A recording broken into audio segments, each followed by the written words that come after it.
Part 2. This will be a class on PO Guide Part 2 useful for GDS to PA, MTS to PA, Postman to PA examination and IPO examination and PS Group B as well. ఈ రోజు మనము PO Guide Part 2 కి సంబంధించి class చూద్దామండి. ఇందులో ఏంటంటే కొన్ని questions కొన్ని ఇవ్వగలుగుతాను నేను, అట్లాగే సైమల్టేనియస్ గా మీకు ఎక్స్ప్లెనేషన్ అనేటువంటిది కూడా డైరెక్ట్ వాల్యూమ్ నుంచి చూద్దామండి. ఫస్ట్ ఆఫ్ ఫారిన్ పోస్ట్ అంటే ఏంటంటే the term foreign post applies to postal services which do not come under the definition of inland post given in the class 96. ఇక్కడ ఇది 93 అని ఉంది, 96 లో ఉంటుంది మీకు PO Guide Part 1 లో. Under the class PO Guide Part 1 you will find inland post definition. Inland post యొక్క definition గురించి మనకి క్లాస్ 96 లో ఇవ్వబడుతుంది, ఇక్కడ క్లాస్ 93 అని మెన్షన్ చేశారు. అందులో ఏంటన్నమాట, it is inland post means the post maintained by central government either by land or sea or by air between the places in India and between places in India and places beyond limits of India which are served by post offices established by central government, between any places beyond the limits of India which are served by post offices established by central government. ఇవన్నీ కూడా అంటే రెండు ఏదైనా places ఇండియాలో ఉండేటువంటి places కానీ ఇండియాలో కానీ బయట ఉండేటువంటి ప్లేసెస్ కానీ సెంట్రల్ గవర్నమెంట్ రన్ చేసేవి, అలాగే లిమిట్స్ ఆఫ్ ఇండియాలో ఉండేటువంటివి బియాండ్ ద లిమిట్స్ ఆఫ్ ఇండియాలో ఉండి కానీ పోస్ట్ ఆఫీసులు మనవి ఉన్నవి ఎక్కడైతే ఉంటాయో ఇవన్నిటిని కూడా ఇన్లాండ్ పోస్ట్ అంటారు as per clause 96 of part 1. Categories of foreign post articles. Postal articles are exchanged in foreign post are broadly divided into 2 categories, letter post, parcel post.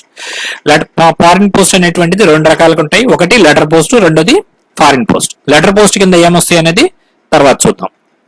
Universal postal union అనేటువంటిది ఒకటి ఉంటుందని చూసాం మేము. All countries of the world with exceptions are the members of union known as universal postal union. ఇక్కడ ఒక 4-5 క్వశ్చన్లు వస్తాయి చూడండి. Postal articles exchanged in the foreign post are broadly divided into how many categories. ఇక్కడ మనకి 2 categories అన్నమాట. Answer ఇక్కడ చూసుకున్నాం కదా, ఇక్కడే మనం మ్యాటర్ చదువుతున్నాం, ఇక్కడ క్వశ్చన్ కూడా వచ్చింది. Exchange of foreign money orders, postal orders and COD items are governed by. ఇక్కడ మనకి క్వశ్చన్ అనేటువంటిది కింద ఉంటుందన్నమాట. ఈ freedom of transit is guaranteed throughout the territory of union. మనకి ఏంటంటే చక్కగా ఎక్కడికైనా కూడా country within UPU signed countries ఏవైతే ఉంటాయో ఆ కంట్రీస్ లో ఫ్రీగా ట్రాన్సిట్ అంటే ఒకదాని నుంచి ఇంకోటికి వెళ్ళటానికి ట్రాన్స్మిషన్ అనేది జరుగుతుంది అనమాట. దాన్ని freedom of transmission and transit అంటారు.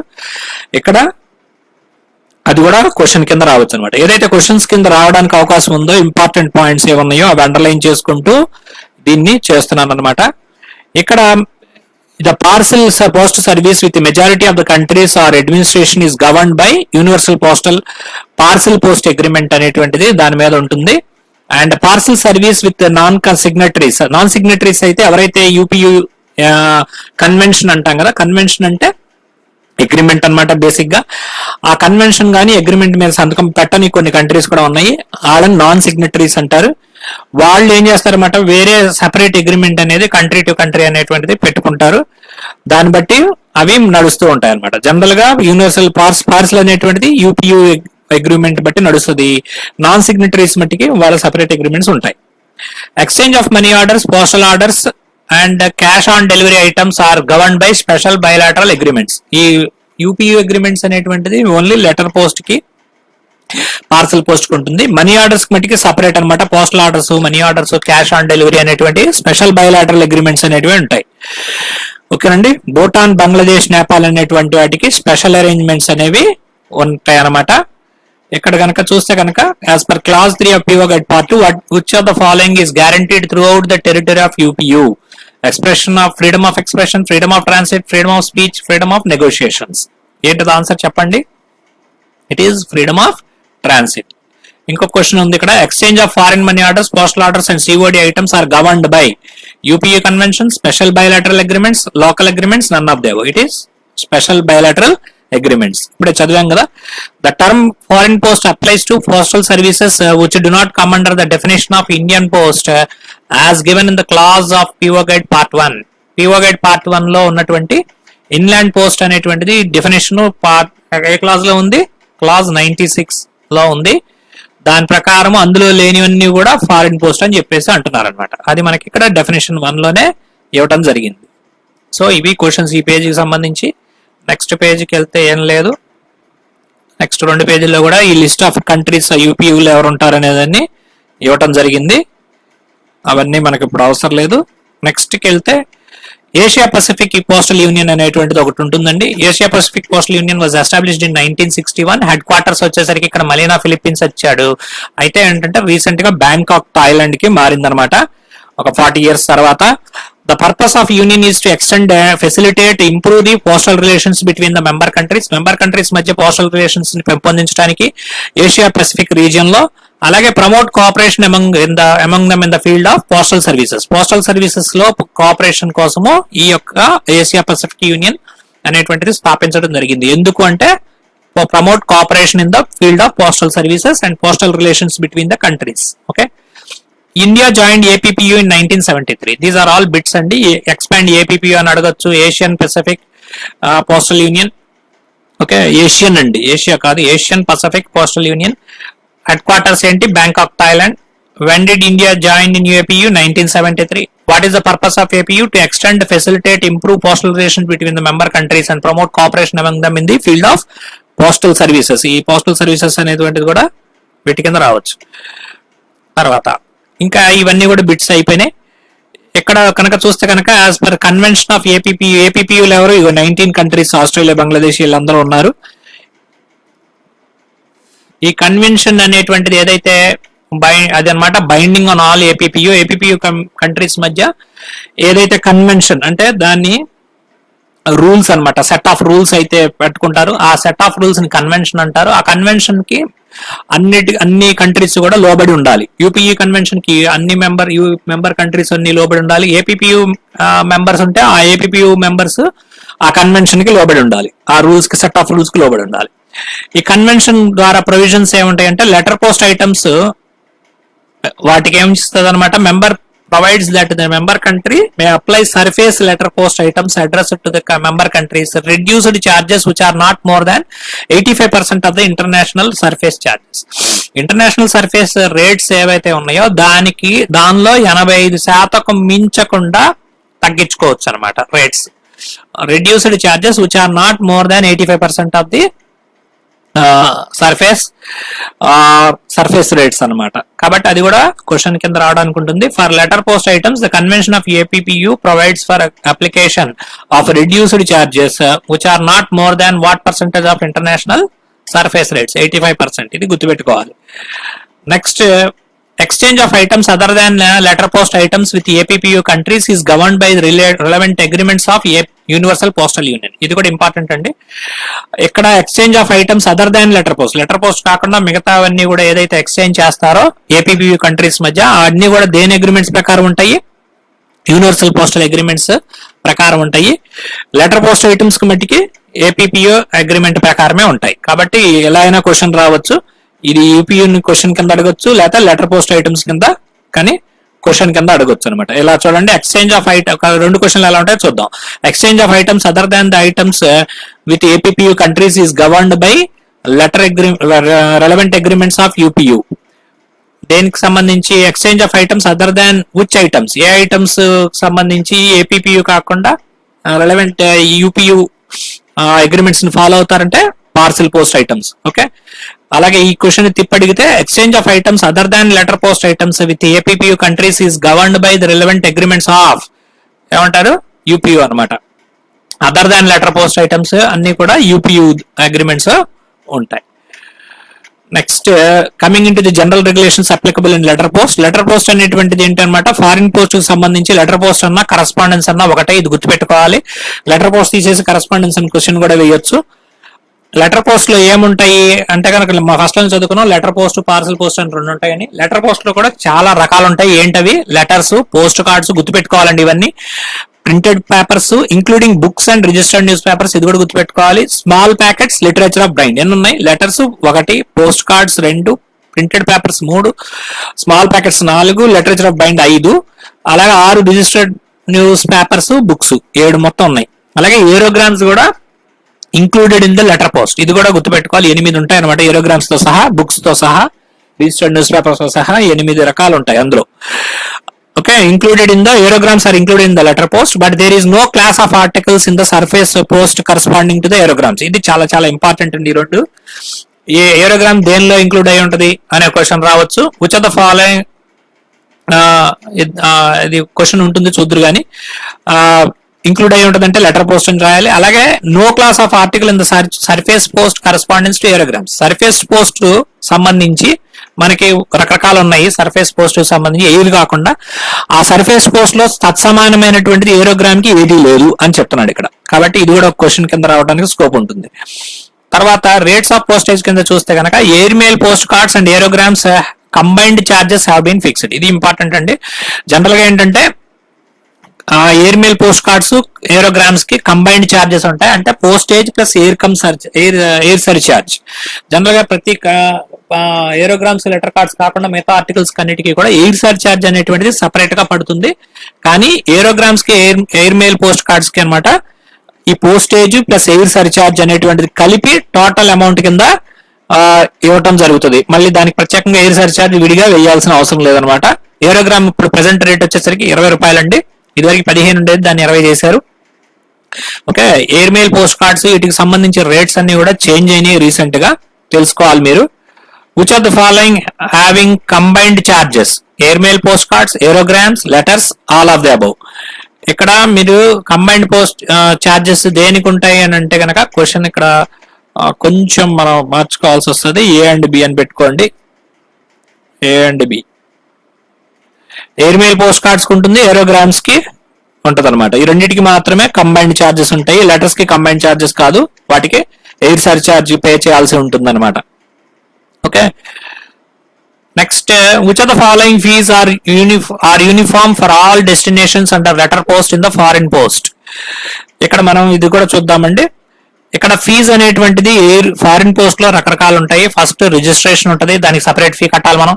అక్నాలజ్మెంట్ కి అంటే అడ్వైజ్ ఆఫ్ డెలివరీ అంటారు, ఏడి అంటాం మనం. ఇండియా పోస్ట్ లో దాన్ని అక్నాలజ్మెంట్ డ్యూ అంటాం, కానీ ఫారిన్ దాంట్లో అడ్వైజ్ ఆఫ్ డెలివరీ అంటారు. ఇన్సూరెన్స్ చేస్తే కనుక ఇన్సూరెన్స్ ఫీ ఉంటుంది. సర్టిఫికేట్ ఆఫ్ పోస్టింగ్ ఇది వరకు ఉండేది, ఇప్పుడు లేదు. అలాగే లేట్ ఫీ అనేటువంటిది కూడా ఉంటుంది.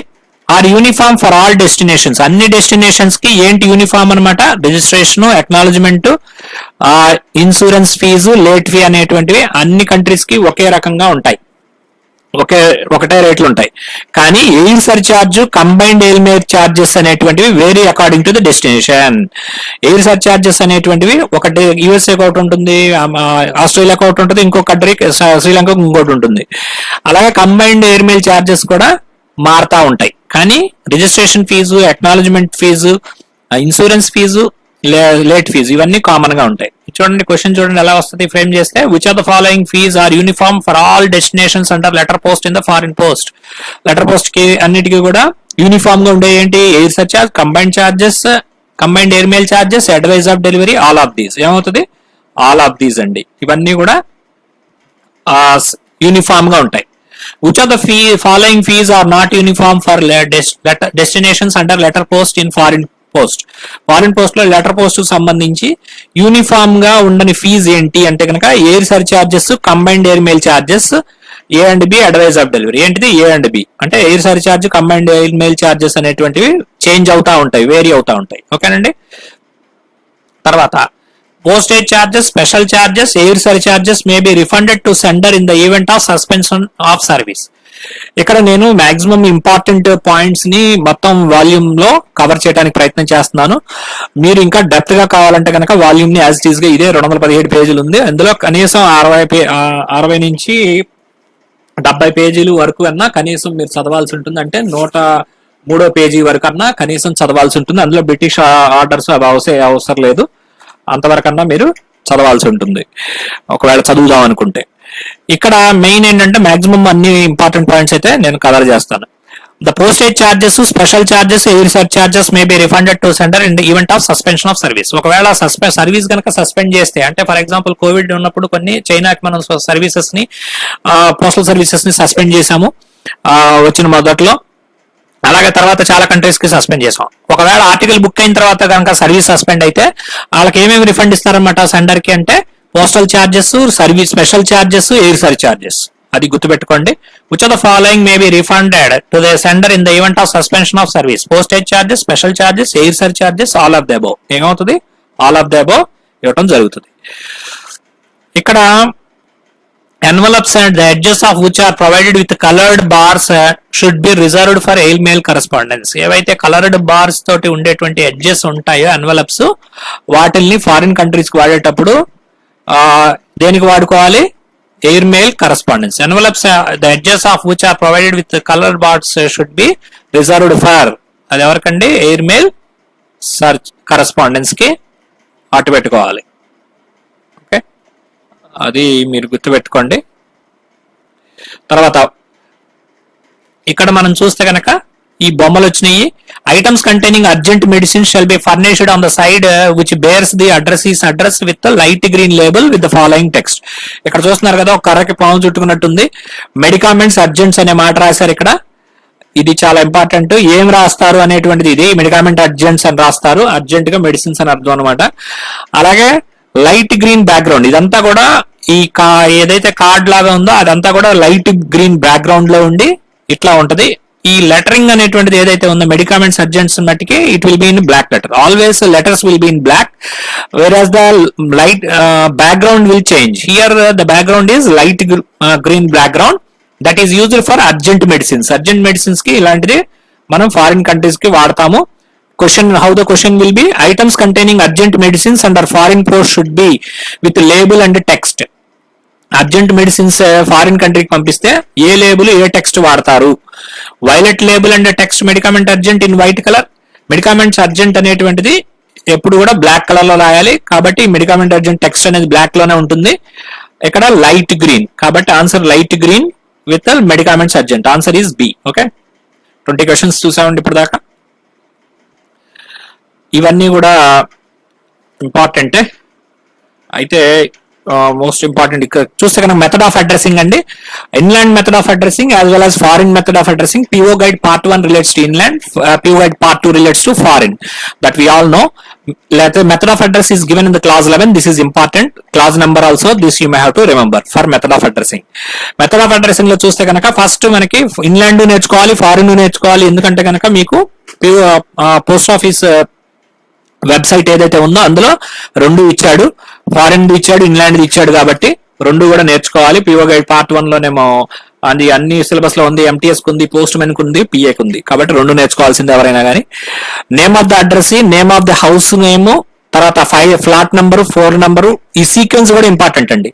బ్లాక్ నెంబర్ పెట్టాలి, తర్వాత స్ట్రీట్, రోడ్డు, తర్వాత పోస్ట్ ఆఫీసు, పిన్ కోడ్, ఇక్కడ delivery code, name of the province, state department, name of the country last వస్తుంది అనమాట. మన ఇండియానికి ఏమొస్తుందో చూసుకోవాలి మీరు. Method of addressing has been explained under which clause of PO guide part 2 అని అడగొచ్చు. క్లాస్ 11 గుర్తుపెట్టుకోండి. Arrange the method of addressing of the foreign post articles in the correct order. Name of the country, delivery zone, street name, house number, name of the address, ఇది కూడా sequence లో పెట్టాలి. దీని ప్రకారం ఇది 8 గుర్తుపెట్టుకోవాల్సిందే.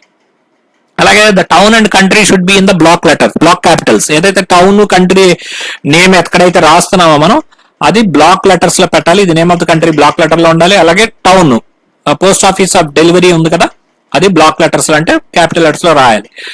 And all particulars should be in Roman letters and Arabic numerals. ఇది గుర్తుపెట్టుకోండి. RLAN LAN. ఓకే, LAN ల్యాన్ తెలుసు కదా, ముందు R పెట్టండి, అది గుర్తుపెట్టుకోండి. Roman letters and Arabic numerals. Setting out them on the right hand side lengthwise. Right hand side రాయాల్సి ఉంటుంది, గుర్తుపెట్టుకోండి. టు అడ్రస్ వచ్చేసరికి రైట్ హ్యాండ్ సైడ్ రాస్తాము, ఫ్రమ్ అడ్రస్ వచ్చేసరికి లెఫ్ట్ హ్యాండ్ సైడ్ రాస్తాం. లెఫ్ట్ హ్యాండ్ సైడ్ పైన రాయాల, కింద రాయాలి, కాసేపట్లో చూస్తాం. It is recommended that town and country spelt according to the English names as given in the guide. English name లో కూడా రాయాల్సి ఉంటుంది అనమాట. ఓకేనండి. ఇక్కడ ఇంకొక క్వశ్చన్ ఉంది. While addressing the foreign post article all the particular should be in Roman letters with Arabic numerals. ఇది గుర్తుపెట్టుకోండి. తర్వాత ఇక్కడ while addressing a foreign country on the envelope, the sender's address should be on which side? Yes, sender's address ఎక్కడ ఉండాలి? On all items in envelopes, the sender's address which appears on the front must be placed in the top left hand corner. This position shall also be assigned to service indications or labels if any, which may be located beneath the sender's address.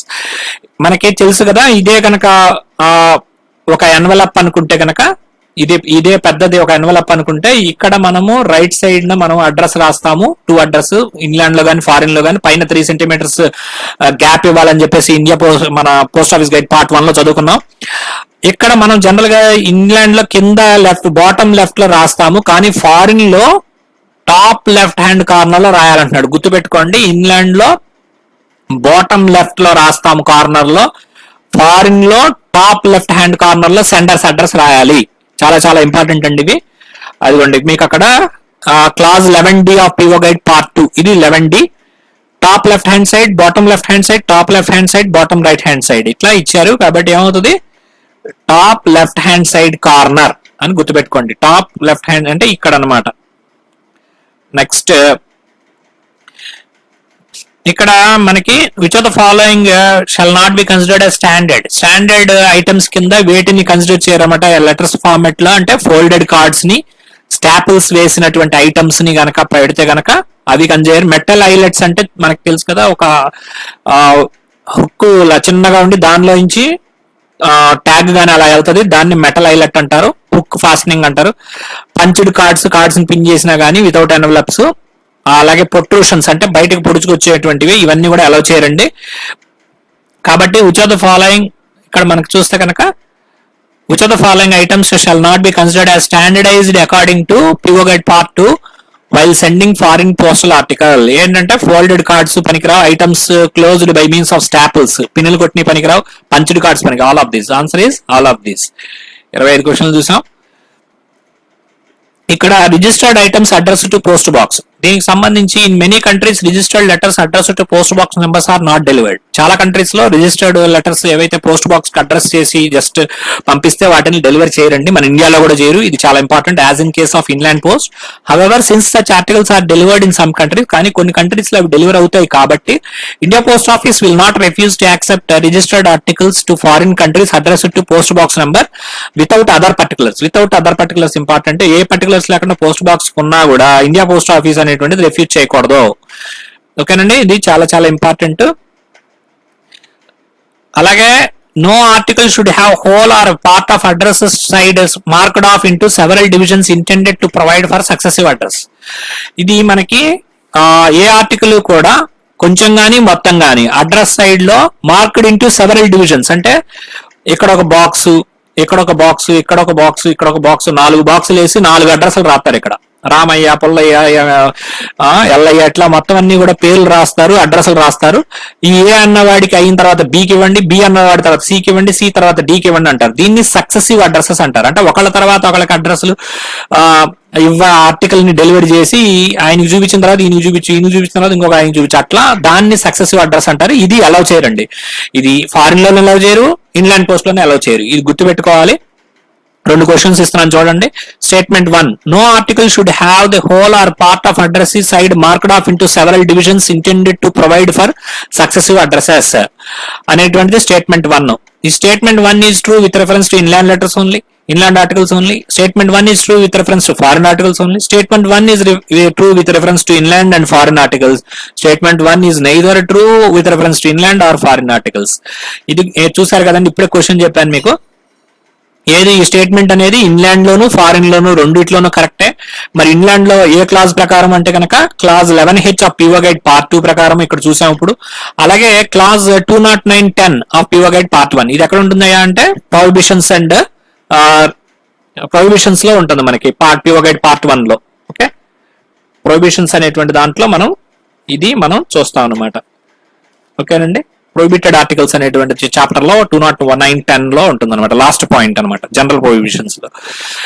తర్వాత postage of foreign articles may be prepaid by means of, ఎలా కట్టచ్చు అనమాట, by means of what, by means of postage stamps issued by India Post Office only, foreign post to which it is addressed only, can be either A or B, none of the above. Postage foreign articles కి సంబంధించి ఎలా prepaid చేయాల్సి వస్తుంది, అది postage stamps issued by home, India post office only. ఇది ఎక్కడ ఉంటుంది మనకి, ఇక్కడ ఉంటుంది చూడండి, manner of prepayment of postage అనేది క్లాస్ 12 లో. Postage on foreign articles may be prepaid by means of postage stamps issued by India post office. Postage stamps కాకుండా ఇంకెలా పే చేయొచ్చు, ఇది ఇండియా పోస్ట్ ఆఫీస్ గుర్తుపెట్టుకోవాలి. అలాగే ఫ్రాంకింగ్ మెషిన్ తో కూడా చేసుకోవచ్చు, క్లాస్ 11 పార్ట్ 1 ఇండియా పోస్టేజ్ ప్రకారం. Okay, post office guide part PO guide ప్రకారం. ఓకే, ప్రీపెయిడ్ కూడా చేయొచ్చు, మనకు తెలుసు. 500 ప్యాకెట్లు బిగ్ సిటీస్, 250 స్మాల్ ప్యాకెట్స్ అని పిఓ గైడ్ పార్ట్ 1 లో చదువుకున్నాం. అదే కనుక రిజిస్టర్డ్ ఆర్టికల్స్ అయితే కనుక number of articles posted at one time should not be less than 50 articles అనేది కూడా చదువుకున్నాం. ఇక్కడ ఈ రిజిస్టర్డ్ న్యూస్ పేపర్స్ సంబంధించి, రిజిస్టర్డ్ న్యూస్ పేపర్స్ కనుక పోస్ట్ చేస్తే కనుక prepayment of postage in cash is also permitted for posting registered news papers under the conditions laid down similar service in the inland post class 136 part 1 లో చదువుకున్నాము. అలాంటప్పుడు ఇంకా ఎక్స్ట్రాగా ఏం రాయాలంటే పోస్టేజ్ పెయిడ్ పోర్ట్ పే అనేటువంటిది ఈ registered numbers, licence number, licence to post under cash payment system అని రాసి ఇది కూడా ఫారిన్ దానికి రాయాల్సి ఉంటుంది. The words postage paid or port pay should be enclosed by thick border with an area not less than 300 square mm. ఇది గుర్తుపెట్టుకోండి.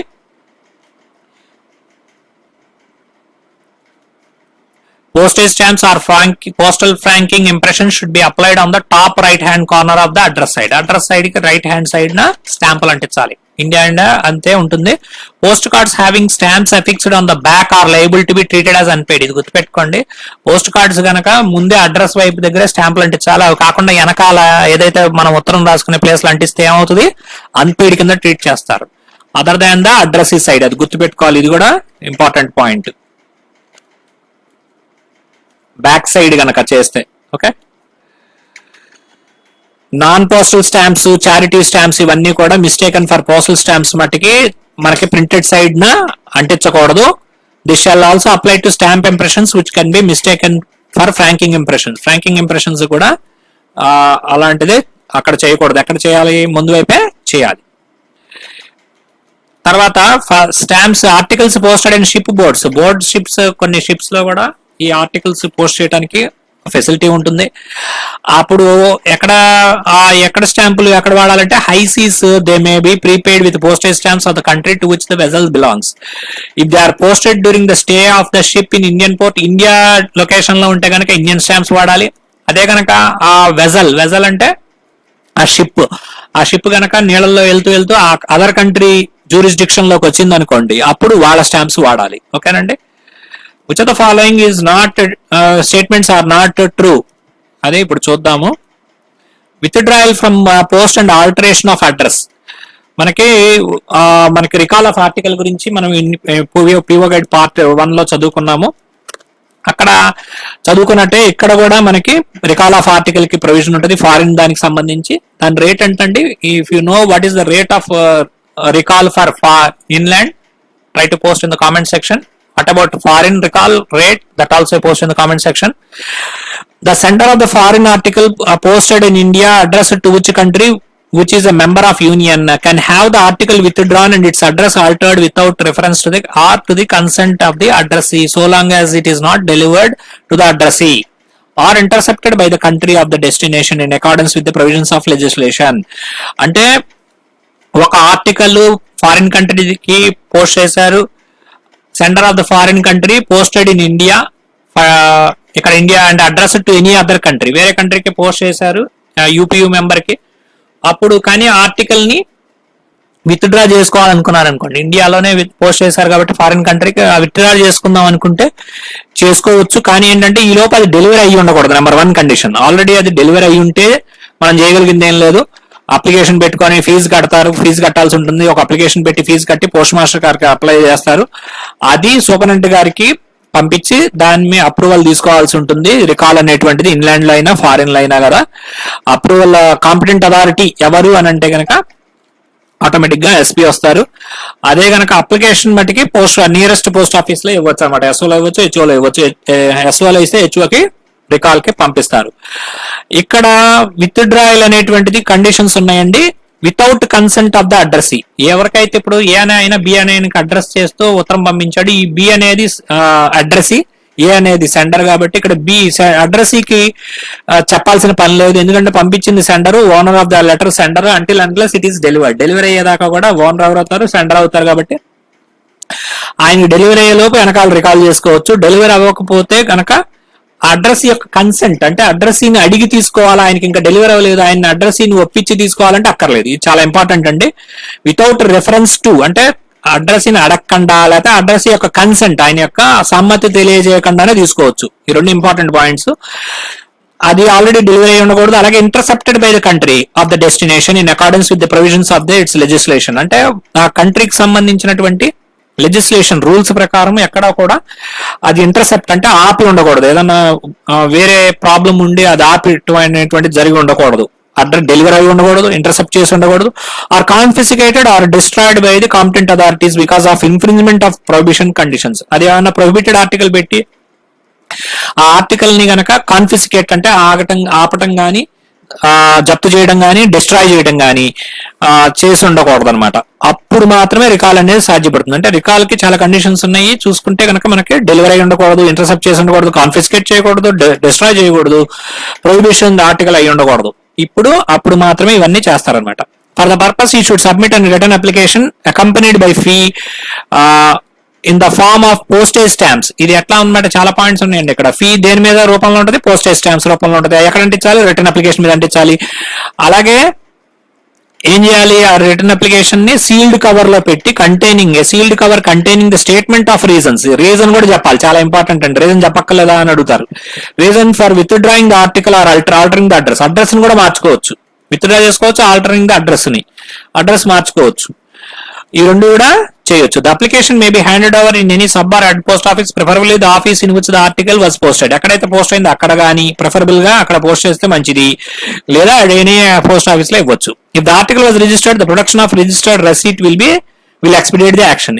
ఒకవేళ అది రిజిస్టర్ ఆర్టికల్ అయితే కనుక రికాల్ చేసింది ఖచ్చితంగా రిజిస్టర్ రసీద్ ఇస్తే తొందరగా పని అవుతుంది అని చెప్తున్నారు. ఇక్కడ క్వశ్చన్ చూద్దామండి. Which of the following statements are not true? Withdrawal from post and alteration of address in respect of foreign article can be made by the sender so long as it has not been delivered to the addressee. Only with the consent of the addressee, without reference to the consent of addressee. Written application accompanied by fee in the form of postage stamps is required. Statement of reasons for withdrawing the article altering the address in case of sealed cover is needed. ఏది correct అండి, ఏది wrong? ఇందులో only one is wrong. ఇది reasons చెప్పాలి, withdrawal ఉండాలి, sealed కవర్లు ఇవ్వాలి, application పెట్టుకోవాలి, ఫీజు కట్టాలి, స్టాంపులు అంటించాలి. కన్సెంట్ అనేటువంటి without reference to or consent of the address అనేది కరెక్టే. Only with the consent of address wrong. Okay, ఇలా క్వశ్చన్ ని అడగటానికి అయితే స్కోప్ ఉంటుంది. ఇక్కడ చాలా పాయింట్స్ ని అన్ని గుర్తుపెట్టుకోండి. ఇది 16 క్లాజ్.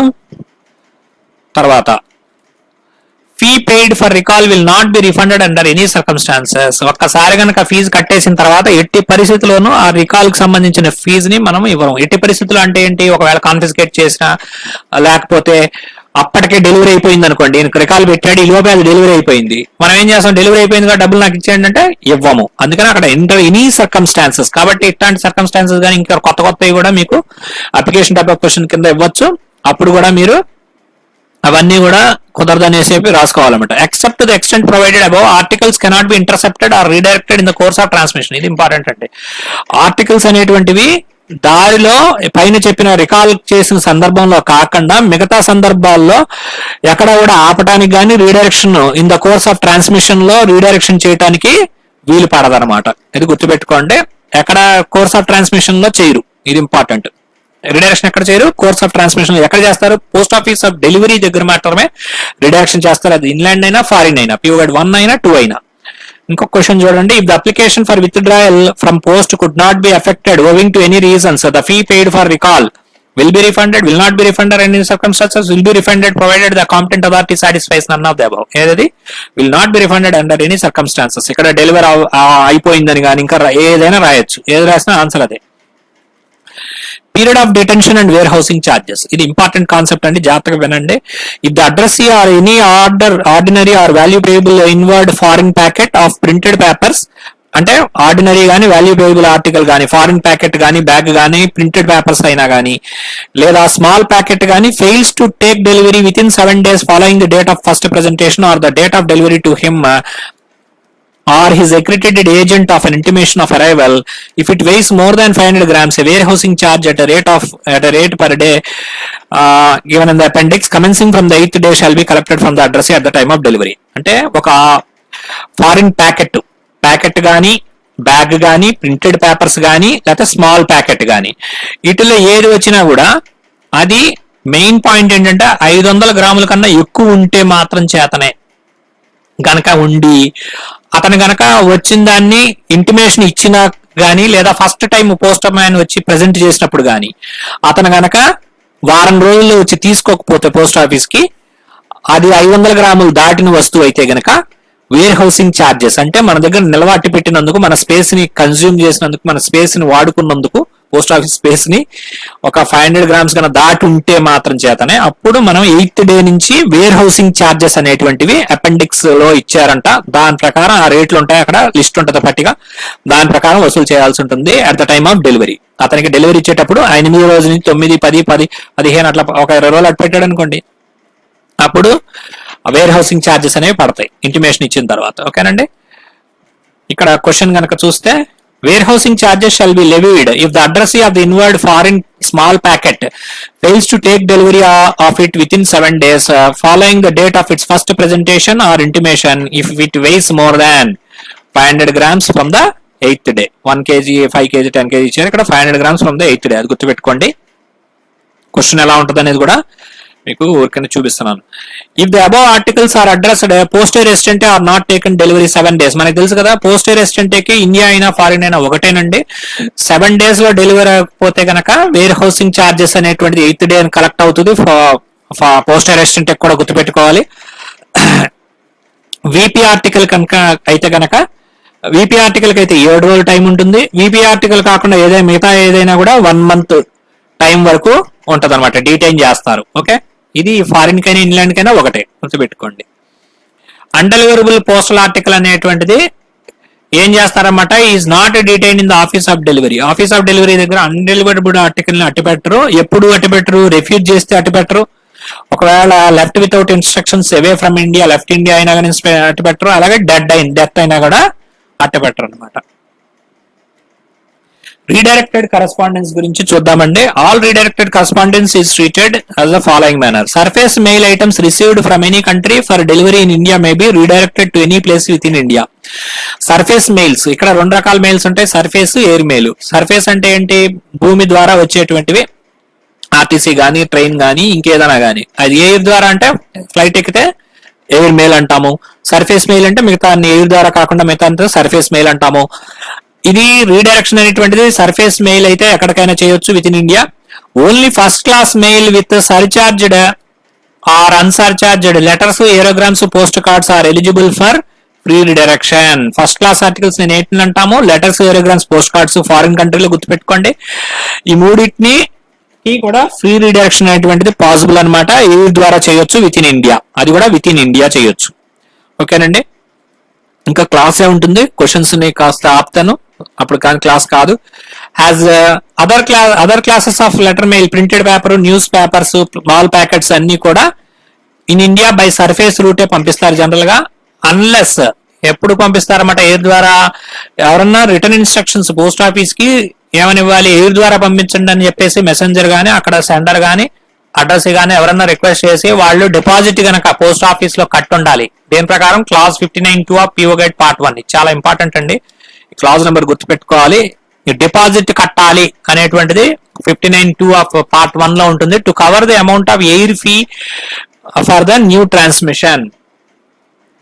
ఇది గుర్తుపెట్టుకోండి. ఈ 59(2) ఇప్పుడు మారిందేమో, ఇది పాత పుస్తకం ఇది యాక్చువల్ గా.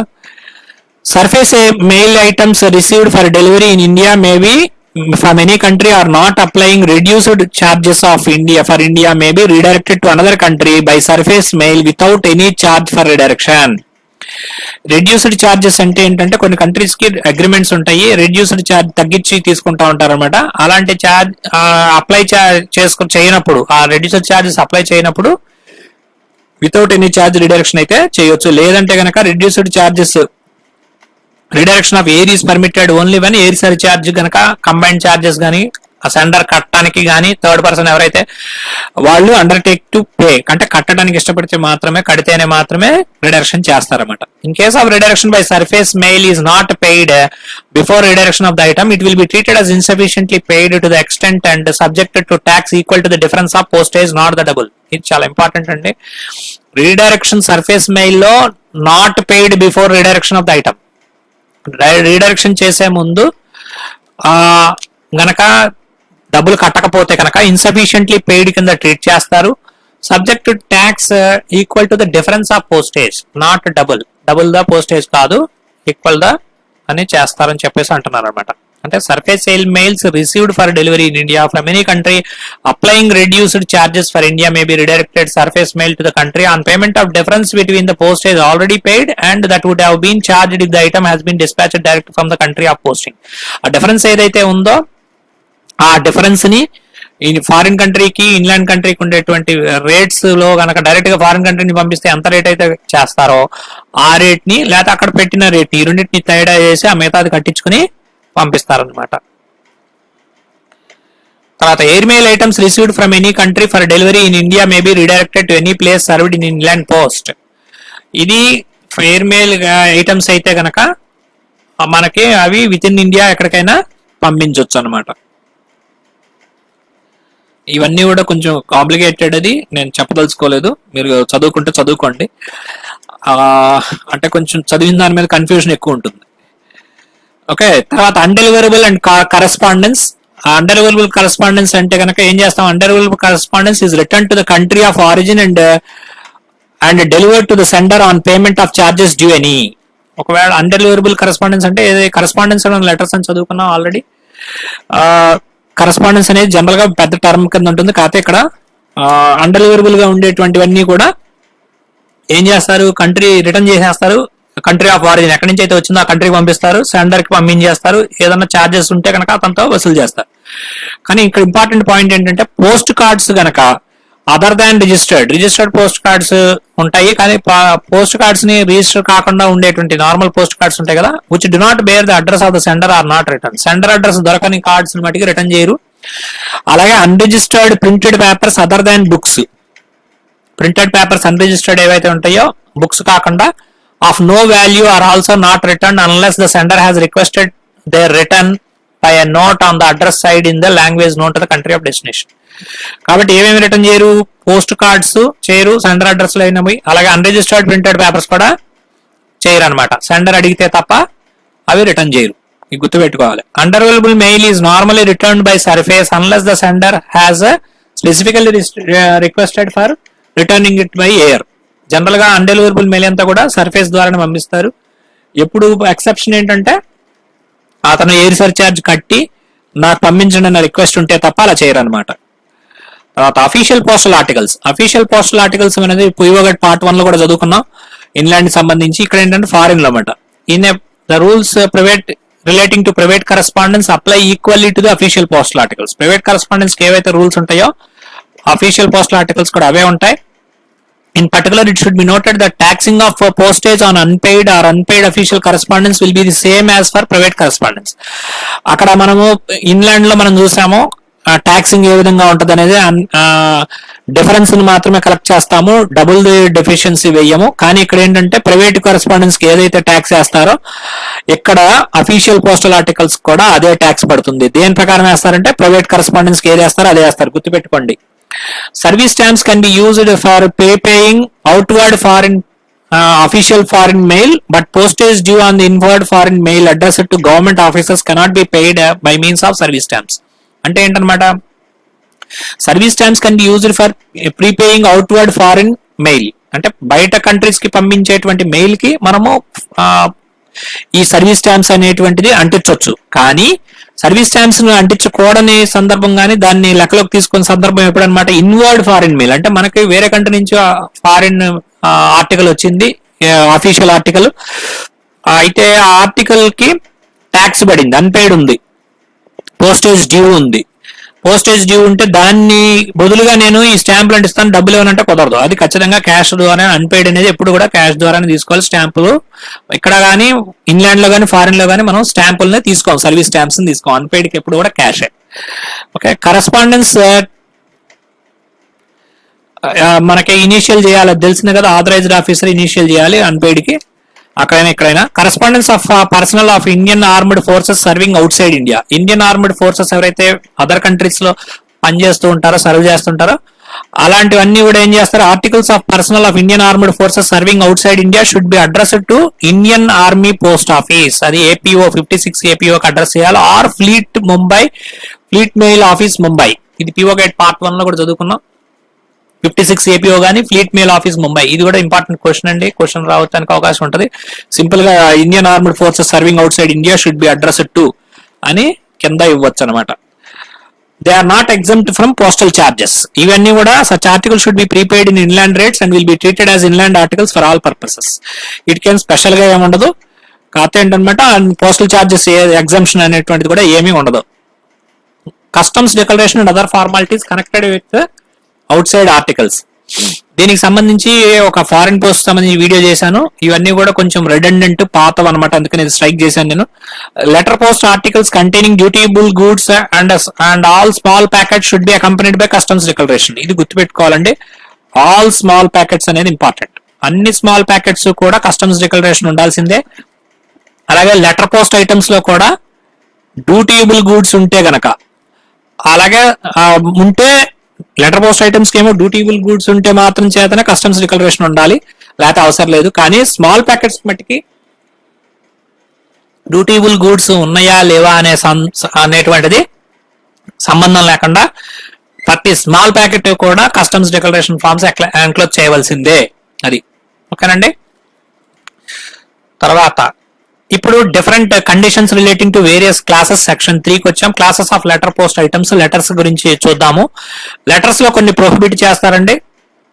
ఇక్కడ the outward letters if found infringing the condition it would not be forwarded to destination but return to sender. ఎప్పుడైతే ప్రొహిబిటెడ్ ఆర్టికల్స్ ఏమన్నా పెట్టారో లెటర్స్ లో కనుక దొరికితే అవి రిటర్న్ టు సెండర్ చేసేస్తారు. అండ్ ఈచ్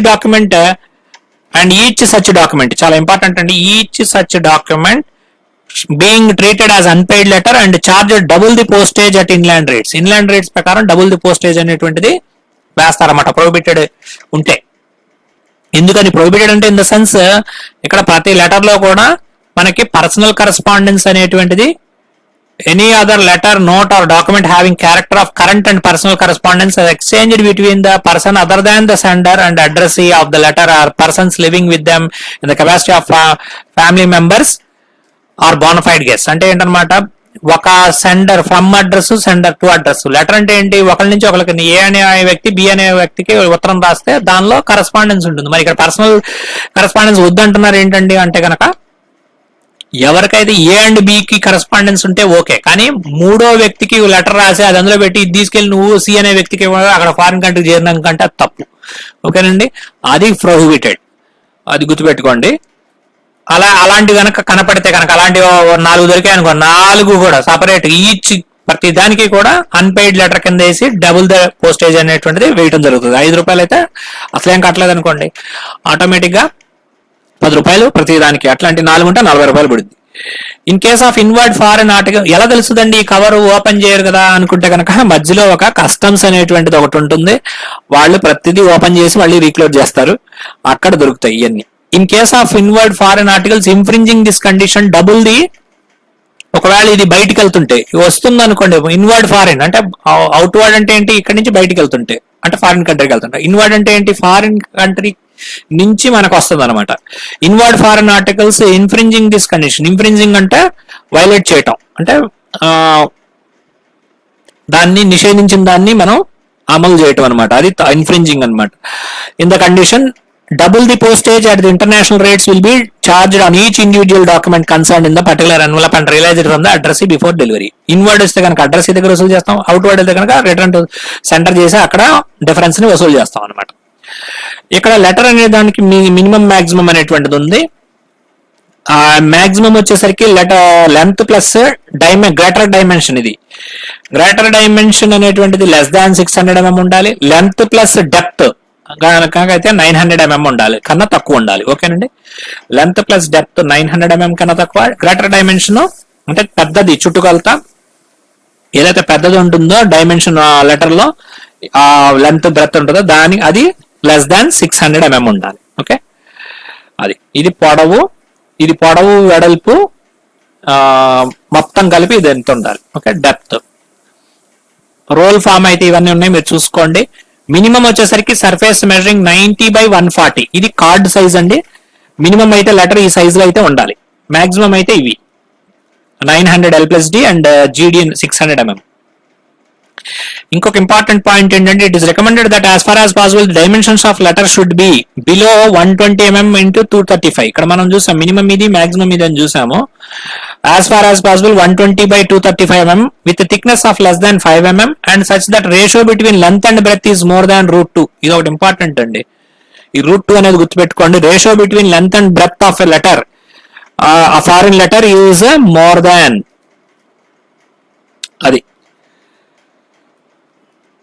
more than √2 అనేది గుర్తుపెట్టుకోండి. దీన్ని ఏమంటారన్నమాట, స్టాండర్డ్ ఎన్వలప్స్. స్టాండర్డ్ క్వశ్చన్ అడగడానికి ఎలా ఉంటుందంటే, the standard envelopes will have the length and breadth more, ratio of length and breadth more than అని అడగొచ్చు. They are processed under automatic machines using ensuring quicker transmission. Automatic machines, sorting machines ఉంటాయి, అందులోకి ఈజీగా వెళ్తాని కోసం ఆ standards ని define చేశారు అనమాట. మాక్సిమం వెయిట్ 2 kgs తెలుసు కదా ఫారిన్ కంట్రీకి. తర్వాత penalty for breach of condition. Articles which do not conform to the conditions prescribed are liable to be return to sender. General గా ఫారిన్ కంట్రీస్ ఏవైనా కానీ బ్రీచ్ ఆఫ్ కండిషన్స్ ఉంటే return to sender అనేది చేస్తారు, దాని మీద ఛార్జెస్ ఉంటే వసూలు చేస్తారు. ఇది కండిషన్. ఇక్కడ రెండు penalty for breach of conditions వేరు, postage unpaid and insufficiently paid వేరు. ఫారిన్ ఇన్లాండ్ లో ఈ రెండు కండిషన్స్ ఉంటాయి. ఇన్లాండ్ కి దీనికి సంబంధించిన వీడియో సపరేట్ గా చేస్తానండి. అన్పెయిడ్, ఇన్సఫిషియెంట్లీ పెయిడ్ చాలా మంది డౌట్ పడుతూ అడుగుతున్నారు. ఇది the rates of postage of letters ఎలా చేస్తారంటే, unpaid, insufficiently paid of surface airmail or forwarded to the destination taxed with deficiency. అది ఏదైతే అన్పెయిడ్, ఇన్సఫిషియెంట్లీ పెయిడ్ ఉంటే కనుక లెటర్స్ సర్ఫేస్ మెయిల్ ద్వారానే రిటర్న్ చేసేస్తారు. ట్యాక్స్డ్ విత్ డెఫిషియన్సీ, ఏదైతే డెఫిషియన్సీ ఉంటుందో దాన్ని ఆ విధంగా ట్యాక్స్ అనేటువంటిది చేయడం జరుగుతుంది. ఆ ట్యాక్స్ ని ఎలా క్యాలిక్యులేట్ చేస్తారంటే, multiplying the amount taxed by the ratio between the rate of foreign letter in the first weight step in the country of the destination and rate of foreign letter to the first weight step in India, and to the charge will be added handling charges 2.5 రూపాయలు కలుపుతారు first. దానికి ఏం చేస్తారన్నమాట, ratio between the foreign letter లో first wait step అంటే 20 గ్రాములు, మనకి ప్రతి 20 గ్రాములకి 5 రూపాయల లెటర్ ఉంటుంది కదా, ఆ టైంలో దీన్ని ఫస్ట్ స్టెప్ అంటాం. అలాగే ఫారిన్ లో కూడా ఫస్ట్ స్టెప్ ఉంటుంది. ఈ రెండింటికి ఒక రేషియో చేసి దానికి హ్యాండ్లింగ్ ఛార్జెస్ కలుపుతారు. అది ట్యాక్స్ వేస్తారన్నమాట. అది ఆడెంత కట్టాడో దాని నుంచి తీసేసి మిగతా డబ్బులను ట్యాక్స్ వేస్తారు. Deficiency. Use of inland letter cards for addressing communications to foreign countries is not permissible except Bhutan, Bangladesh and Nepal. ఈ 3 కంట్రీస్ కి కాకుండా ఇన్లాండ్ లెటర్స్ మనం ఎక్కడికి పంపలేం. అది గుర్తుపెట్టుకోవాలి. ఇది ఇంపార్టెంట్ క్వశ్చన్ అండి. If any such article is posted, it will be treated as insufficiently paid letter. ఎట్లా కనుక పోస్ట్ చేస్తే ఏం చేయాలి, ఇన్సఫిషియెంట్లీ పెయిడ్ లెటర్ కింద ట్రీట్ చేసి మనకి ట్యాక్స్ డెఫిషియన్సీ ఇందాక క్యాల్కులేషన్ చెప్పాం కదా, ఆ టైప్ లో వసూలు చేయాలి. Postcards.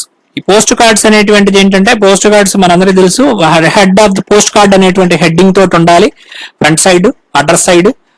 ఈ హెడ్డింగ్ అనేటువంటిది పోస్ట్ కార్డ్ అనేది is not obligatory in case of picture postcards. ఇది ఒక క్వశ్చన్ కింద రావచ్చండి. Heading postcard is not obligatory in case of which are the following cards: picture postcards, reply cards, ఇట్లా none of the above ఇలా ఇవ్వచ్చు. Okay.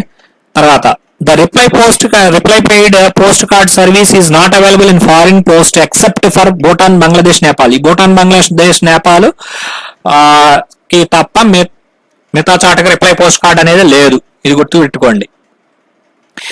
Reply post cards ఇది dimensions cards వచ్చేసరికి 90/140 అనేది కామన్. అది maximum ఇచ్చేసరికి 105 to 148. ఈ minimum మటుకు గుర్తు పెట్టుకోవాలి. Length at equal to the width multiplied by √2. ఈ మళ్ళీ వచ్చింది √2 అంటే అంత 1.4 అనమాట, గుర్తుపెట్టుకోండి. Length at least equal to the width multiplied by √2 అంటే L is equal to length is equal to √2 into W, width అనమాట. √2 into W,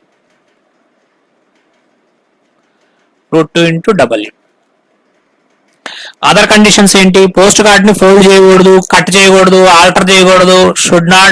should be sent unenclosed. అది కట్ చేయటం, ఫోల్డ్ చేయటం, అన్ఎన్క్లోజ్డ్ గా పంపించడం చేయకూడదు అనమాట. తర్వాత it is forbidden to join or attach samples of merchandise to postcard. Postcard కి కొంతమంది ఏం చేస్తారు, దానికి ఏదో ఒక శాంపుల్ ప్రసాదం అని కార్డ్ కి పిన్ చేస్తారు, ప్రసాదాన్ని పెట్టి ప్యాకెట్ ని. అవి చేయకూడదు, శాంపుల్స్ ఆఫ్ మెర్కండైజ్ అంటాం అనమాట. అలాగే క్లాత్ ఎంబ్రాయిడరీ చేయటము ఇవన్నీ కూడా కుదరదు. Non postage stamps of any kind liable to be mistaken for postal stamps are only permitted on the back. ఏదైతే పోస్టేజ్ స్టాంప్స్ కాకుండా ఉంటాయో ఆ నాన్ పోస్టేజ్ స్టాంప్స్ అంటారు వాటిల్ని. అవి పోస్టేజ్ స్టాంప్స్ కి మిస్టేక్ అవ్వకుండా ఉండడం కోసం అవి కన్ఫ్యూజ్ అయ్యి అది మిస్టేక్ అనుకునే పోస్టేజ్ స్టాంప్స్ గా భావించి వాటిని డిపార్ట్మెంట్ కి లాస్ రాకుండా ఉండడం కోసం అలాంటి నాన్ పోస్టేజ్ స్టాంప్స్ ఏమైనా ఉంటే అంటించుకోవాలనుకుంటే అది అంటించుకోవచ్చు. ఎక్కడ అంటించాలి? బ్యాక్, వెనక వైపు అంటించాలి, గుర్తుపెట్టుకోండి. Penalty for breach of conditions లో ఏదైతే పోస్ట్ కార్డ్స్ కనుక ఈ కండిషన్స్ ఇందాక చెప్పాం కదా, ఇది బ్యాక్ అంటించాలని కానీ ఇంకా రకరకాల ఏమన్నా ఉన్నాయి కదా, అవన్నీ వెయిట్, సైజు ఇవన్నీ అలాంటివి జరిగితే ఏం చేస్తామన్నమాట, ట్యాక్స్ లెటర్స్ కింద ట్రీట్ చేసి ట్యాక్స్ చేయాలి. ఒకవేళ irregularity only postage stamps back అంటించాడు అంటే, ఆ పోస్ట్ కార్డు బ్యాక్ అంటించారు ముందు అంటించకుండా అంటే కనుక దాన్ని ఒక్కదాన్ని మట్టికి unpaid and tax accordingly unpaid కింద ట్రీట్ చేసి ట్యాక్స్ వేయాల్సి ఉంటుంది. అన్పెయిడ్ కింద ట్యాక్స్ వేయడం వేరు, లెటర్స్ కింద ట్రీట్ చేసి ట్యాక్స్ వేయడం వేరు. లెటర్స్ అంటే ఎక్కువైపోతుంది, అన్పెయిడ్ అంటే ఏం చేస్తారు, రేట్స్ ఆఫ్ పోస్టేజ్ అన్పెయిడ్ అనేటువంటిది ఆ రేట్స్ తక్కువ ఉంటాయి, అవి ఇవ్వచ్చు అనమాట. Okay, next printed papers. Printed papers అనేటువంటిది ఏంటన్నమాట, service. Printed paper service in foreign post correspondence to book packet service in inland post. ఇది చాలా ఇంపార్టెంట్ అండి. దేనికి కరస్పాండెన్స్ గా ఉంటుందంటే, ఇన్లాండ్ పోస్ట్ లో బుక్ ప్యాకెట్ సర్వీస్ ఏంటో ఫారిన్ కంట్రీస్ లో కూడా ప్రింటెడ్ పేపర్ అనే సర్వీస్, తత్సమానమైన సర్వీస్ ఏంటిది, ప్రింటెడ్ పేపర్ అనమాట. కొన్ని వేరియేషన్స్ ఉంటాయి. However instead of 4 categories inland post లో 4 కేటగిరీస్ ఉంటాయి. Book packets containing printed books, book packets containing periodicals అని ఉంటుంది.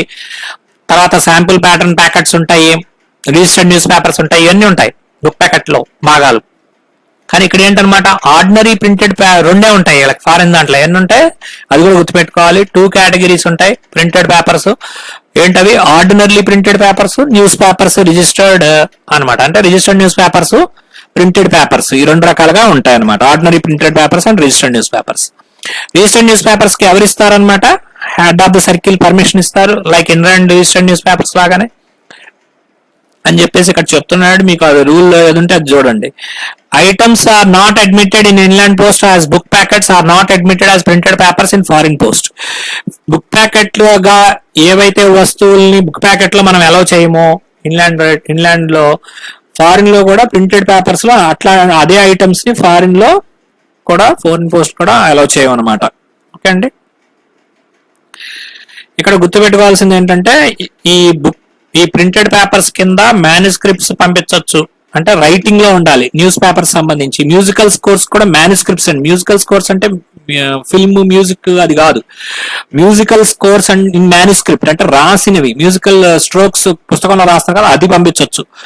పుస్తకాలు పంపవచ్చు అనమాట. అది ఫోటో కాపీస్ పంపించవచ్చు. ఓకే, కంప్యూటర్ ప్రింటర్స్ తోటి పంపించిన ఏదైనా పంపించుకోవచ్చు. కానీ ఏది పంపించకూడదు అంటే కనుక టైప్ రైటర్ తో చేసినవి, papers obtained by means of typewriter of any type, అవి టైప్ రైటర్ తో చేసినవి చేయకూడదు. Tracing by handwriting or typewriting of any machine, అది కూడా చేయకూడదు. Means of stamps, mobile types తో చేసినవి చేయకూడదు. స్టేషనరీ కూడా పంపించకూడదు. అలాగే ఈ ఇంపార్టెంట్, ఇది ఫిల్మ్స్, వీడియో సౌండ్ రికార్డింగ్స్ పంపకూడదు. పంచ్ టేప్ పేపర్స్ పంపకూడదు. అలాగే printed papers should not bear any inscription or personal correspondence కూడా అలౌ చేయరు ప్రింటెడ్ పేపర్స్ లో. Must not contain postage stamp కూడా ఉండకూడదు. అలాగే మానిటరీ వాల్యూ సంబంధించి పోస్టేజ్ స్టాంప్ కానీ పేపర్ కానీ ఇంకేది ఉండకూడదు ప్రీపేమెంట్ చేసేది. ఓకేనండి. Film, video recordings, punched papers, inscriptions, personal correspondence అనేటివి ప్రింటెడ్ పేపర్ లో పెట్టకూడదు. Packets containing printed invitations for marriage will be treated as printed papers. ఇది ఇంపార్టెంట్ అండి. ఫారిన్ కంట్రీస్ కి మ్యారేజ్ ఇన్విటేషన్స్ దేని ద్వారా పంపిస్తాం? ప్రింటెడ్ పేపర్స్ అని హెడ్డింగ్ తోటి పంపిస్తాం అనమాట. However, printed notices from editors of newspapers calling on individual subscribers to pay an arrears or subscription or similar notices will be treated as letters unless such articles are handed out at the post office counter and number at least 20 articles containing precisely identical copies. ఇక్కడ important point ఏంటంటే ఈ marriage invitations printed papers అని చదివాము. Editors of news papers కొంతమంది ఏం చేస్తారన్నమాట, individual subscribers ని areas ని సబ్స్క్రిప్షన్ కట్టండి బాబు అని అలాంటి నోటీసెస్ ని పంపిస్తారు. They will be treated as letters. వాటిని లెటర్స్ కింద ట్రీట్ చేస్తారు. ప్రింటెడ్ పేపర్స్ అనేటువంటిది, లెటర్స్ అనేటువంటిది ఎటువంటి కన్సెషన్ లేకుండా ఉంటే లెటర్ కింద ట్రీట్ చేస్తాం. అది ఇన్లాండ్ కానీ ఫారిన్ కానీ. ఈ ప్రింటెడ్ పేపర్స్ ఇలా హెడ్డింగ్లు పెట్టినవన్నీ కూడా కొంత కన్సెషన్స్ ఉంటాయి, రేట్స్ తక్కువ ఉంటాయి అన్నమాట. కాబట్టి ఎడిటర్స్ ఎవరైతే సబ్స్క్రిప్షన్ కోసం ఏరియాస్ కట్టండానో అట్లాంటి నోటీసులు పంపిస్తే మట్టిగా అవి లెటర్స్ కింద ట్రీట్ చేయడం జరుగుతుంది. గుర్తుపెట్టుకోవాలి. Editors letters calling for individual subscribers will be treated as అంటే లెటర్స్ అనమాట. ప్రింటెడ్ పేపర్సా లెటర్సా ఇట్లా అన్ని ఇస్తాడు. ఎప్పుడు లెటర్స్ కింద ట్రీట్ చేయాలంటే కనుక సచ్ ఆర్టికల్స్ ని పోస్ట్ ఆఫీస్ కి హ్యాండ్ ఓవర్ చేసి at least 20 articles containing precisely identical copy. ఈ 20 కూడా ఒకే రకమైనటువంటి కాపీస్ ఉంటే, ఇది 20 అనేది కూడా ఇంపార్టెంట్ అండి, ఉంటే అప్పుడు ప్రింటెడ్ పేపర్స్ కింద ట్రీట్ చేస్తాడు. కాబట్టి క్వశ్చన్స్ రెండు రకాలుగా రావచ్చు. తర్వాత రిజిస్టర్డ్ న్యూస్ పేపర్స్ గురించి చూస్తే గనక ఈ ప్రింటెడ్ పేపర్స్ ని ఏమంటారన్నమాట, ఇంప్రైమ్స్ అంటారు. ఓకే అండి, ఇంప్రైమ్స్ అని హెడ్డింగ్ పెడతారన్నమాట. ప్రింటెడ్ పేపర్స్ ఆర్ ఇంప్రైమ్స్ అంటారు. ఇది ఎక్కడ వినలేదు అనుకోకూడదు. రిజిస్టర్డ్ న్యూస్ పేపర్స్ రూల్స్ అన్నిటికి సంబంధించి ఇన్లాండ్ కి అన్ని కూడా ఫారిన్ కూడా అప్లై అవుతాయి. అలాగే registration number, printed, postage, prepaid, port pay ఇందాక చదువుకున్నాం కదా. Words postage paid or port pay should be enclosed by a thick border measuring 20/15 mm. ఇందులో registered news, the maximum minimum dimensions for printed papers of and registered newspapers are same for letters. Letters కి ఏవైతే dimensions ఉన్నాయో అదే registered news papers కి printed papers కి ఉంటుందన్నమాట. ఇది గుర్తుపెట్టుకోవాలి. మాక్సిమం వెయిట్ ఎంత? Printed no printed paper or registered newspaper should exceed 2 kg. కాబట్టి ప్రింటెడ్ పేపర్ కి 2 kg, registered newspaper 2 kg. అలాగే printed paper containing only books and pamphlets may be sent up to 5 kg. ఇది 5 kg. ఈ KGs గుర్తుపెట్టుకోవాలి. Penalty for breach of conditions printed paper కి అయితే కనుక return to sender and double the deficiency of internal postage, అది correct చేస్తారు. అలాగే if the postage is prepaid on the back they will be treated as unpaid and return to sender. ఒకవేళ స్టాంపులు కనుక address వైపు అంటించకుండా వెనక రిటర్న్ కమ్యూనికేషన్ లో అంటిస్తే కనుక అవి రిటర్న్ టు సెండర్ చేసేస్తారు. ఇది గుర్తుపెట్టుకోవాలి. అన్పెయిడ్ కింద ట్రీట్ చేసి, ఇది కూడా అన్పెయిడ్ ఏది కూడా ఫార్వర్డ్ చేయరు, రిటర్న్ టు సెండర్ చేసి ఏదైనా ఛార్జెస్ ఉంటే అవి రికవర్ చేస్తారు. అది కామన్ అనమాట ఫారిన్ దాంట్లో. Bulk bag system, bulk bag system గురించి కొంతవరకు మనం చదువుకోవచ్చు, మిగతాది కొంతది రిడెండెంట్ ఉంది, అది తీసేస్తాను. Bulk bag system is available for M bag అంటాం కదా, బల్క్ బ్యాగ్ అన్నా ఎం బ్యాగ్ అన్నా ఒకటే. Bulk bags is available for dispatch and receipt of special bags of printed papers to and from addresses and senders in the foreign country. ఒక foreign కంట్రీకి సంబంధించి కానీ అక్కడి నుంచి కానీ ఇటు నుంచి కానీ పంపించడం కానీ, ఒక సెంటర్ నుంచి అడ్రస్ కి ఒకే అడ్రస్ లో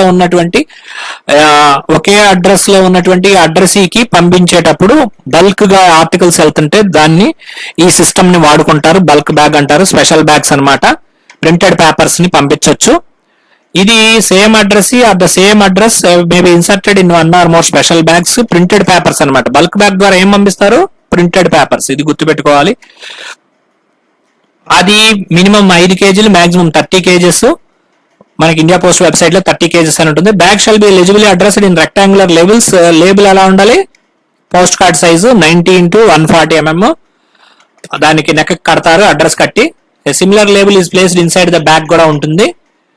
Rectangular labels shall be provided by the sender of the items and shall be canvas strong cardboard with an eyelet. strong thick plastic material or paper glued with wood. ఇవన్నీ కూడా bulk bags may be either sent unregistered or registered. Okay, ఇది గుర్తుపెట్టుకోవాలి, రెండు పంపించవచ్చు. Registered bulk bag rate ఎంత అండి, ఎవరికన్నా గుర్తుందా? Please post in the comment section. The application for bulk bag facility should be made to head of the circle. Head of the circle permission ఇవ్వాలి. To the post office which is proposed to post the bulk such bags provided, giving the particulars of average amount post, ఎంత post చేస్తాడు, frequency ఎప్పుడెప్పుడు post చేస్తాడు, ఇవన్నీ కూడా information తోటి head of the circle కి apply చేయాలి. ఆయన డిసైడ్ చేస్తాడు. అమౌంట్ ఆఫ్ సెక్యూరిటీ డిపాజిట్ కూడా ఉంటుంది, అది కట్టాలన్నమాట. దాన్ని దేని బేస్ చేసుకొని అమౌంట్ ఆఫ్ సెక్యూరిటీ డిసైడ్ చేస్తారంటే కనుక amount of postage payable per month, month కి ఎంత పోస్టేజ్ అవుతుంది అనే దాన్ని బట్టి కాస్ట్ కి ఒక బ్యాగ్ 2 బ్యాగ్లా సరిపోతాయి అనే సింగిల్ పోస్టింగ్ లో లెక్క చేస్తారు. ఈ సెక్యూరిటీ డిపాజిట్ అనేది savings bank security deposit account కానీ, national savings certificate pledge to the head of the circle or by guarantee from the State Bank of India. These things can be done. ఆ security deposit కట్టిన తర్వాత మనం ఏం చేస్తామంటే licence అనేటువంటిది issue చేస్తారు head of the circle. ఆ licence authorised to post such bags, ఆ బ్యాగ్స్ ని పోస్ట్ చేయడానికి ఆథరైజేషన్ ఇస్తారు లైసెన్స్ ద్వారా. లైసెన్స్ నెంబర్ ఉంటుంది. ఆ లైసెన్స్ నెంబర్ బేస్ చేసుకొని అతను hand over the bags to the post office with invoice in duplicate ఇస్తాడు. ఇవన్నీ కూడా ప్రతి నెల పంపిస్తా ఉంటాడు. పంపించిన తర్వాత బిల్ అనేటువంటిది ప్రతి నెల 10వ తారీఖున రైజ్ చేస్తారు. Bill will be raised on 10th of succeeding month. అంటే ఈ నెల బిల్లు నెక్స్ట్ మంత్ 10వ తారీఖున రైజ్ చేసి వారం రోజులు రైజ్ చేసిన తర్వాత అంటే 17వ తారీఖు లోపు అంటే 7 days లో సెటిల్ చేయాలి. అతనికి వచ్చిన తర్వాత పేమెంట్ కనుక చేయకపోతే లైసెన్స్ అనేటువంటిది ఇమీడియట్ గా క్యాన్సిల్ చేస్తారు. సెక్యూరిటీ డిపాజిట్ ని ఫోర్ఫీట్ చేస్తారు as per section 12 of India post office act 1898. License is revocable by the head of the circle by means of 7 days notice without any assigning any reason whatsoever. Licence ని మళ్ళీ పునరుద్ధరించేటువంటి అవకాశం head of the circle కి ఉంటుంది 7 days notice ఇచ్చి, ఏ reason ఇవ్వకుండా. అలాగే terminate కూడా చేయొచ్చు, రెన్యూ కూడా చేయొచ్చు, ఎప్పుడైతే చేయాలనుకుంటే అప్పుడు చేయొచ్చు. Empty bags required for packing will be supplied by the post office authorized in this behalf. ఈ బ్యాగులు మరి ఎవరు ఇస్తారా అంటే పోస్ట్ ఆఫీస్ ఇస్తుంది. Okay, the postage payable on such bulk bags shall be at the rates indicated in the appendix. The total amount of charges collected on bulk bag is shown in the label outside the bag. ఎంత charges collect చేయాలో label ఉంటుంది. ఆ label అనేటువంటిది customs examination must compulsory bear the green label C1 on the rectangle label tied to the neck. ఇక్కడ when a bulk bag is received from a foreign post country to the country and India, the postmaster or the post office or in charge of the mail office shall send an intimation in the prescribed form duly completed. వాడికి వచ్చినట్టుగా notice ఇస్తారు, వచ్చి పట్టుకెళ్లాల్సి ఉంటుంది అనమాట. Okay అండి, దీని rates అవన్నీ కూడా ఒక ఫారిన్ పోస్ట్ వీడియోలో చేశాను, అందులో చూడండి. అవి ఇక్కడ నేను చెప్పదలుచుకోలేదు. స్మాల్ ప్యాకెట్స్, ఎందుకంటే అవన్నీ మారిపోయినాయండి. ఆ రేట్స్ అన్ని ఇండియా పోస్ట్ వెబ్సైట్ లో ఉన్నాయి, అక్కడ ఇవ్వడం జరిగింది, అందుకని ఆ వీడియో చేశాను. స్మాల్ ప్యాకెట్స్ గురించి చూద్దాము. స్మాల్ ప్యాకెట్స్ అంటే they are intended to enable transmission of small quantities of goods by letter post. Gift items of చిన్న చిన్న స్మాల్ క్వాంటిటీస్ లో గిఫ్ట్స్ కానీ, ఐటమ్స్ సేలబుల్ వాల్యూ ఉన్నాయి కానీ, శాంపిల్స్, మర్కండైజ్, ఇవన్నీ కూడా స్మాల్ ప్యాకెట్ సర్వీస్ ద్వారా ఫారిన్ కంట్రీస్ పంపించవచ్చు. Small packets should not bear any inscriptions or contain documents in the nature of personal correspondence. ఇది ఎప్పుడు చూస్తుంటాం కదా, స్మాల్ ప్యాకెట్స్ లో కానీ ప్రింటెడ్ పేపర్స్ లో కానీ ఈ పర్సనల్ కరెస్పాండెన్స్ కానీ ఉండకూడదు. అలాగే పోస్టేజ్ స్టాంప్స్ మానిటరీ వాల్యూ ఉండకూడదు.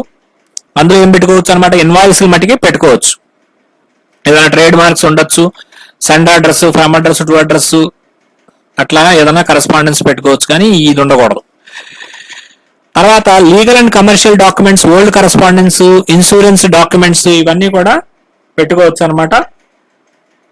Documents not in the nature of current and personal correspondence but exchanged between the sender and address can be sent in small packets. అది old correspondence ఇవన్నీ పెట్టుకోవచ్చు legal commercial. Documents which are permissible as printed papers may also be included in small packets. ఇది కూడా గుర్తుపెట్టుకోండి. Documents ఏవైతే printed papers కింద పంపించవచ్చు అవన్నీ కూడా దీని ద్వారా కూడా పంపించవచ్చు అనమాట. Okay, gramophone records, tapes, wires which are not bearing sound or video recordings, automatic data processing cards, magnetic tapes or similar means as well as QSL cards can also be sent in the small packets provided the recording contained in them is not a personal communication.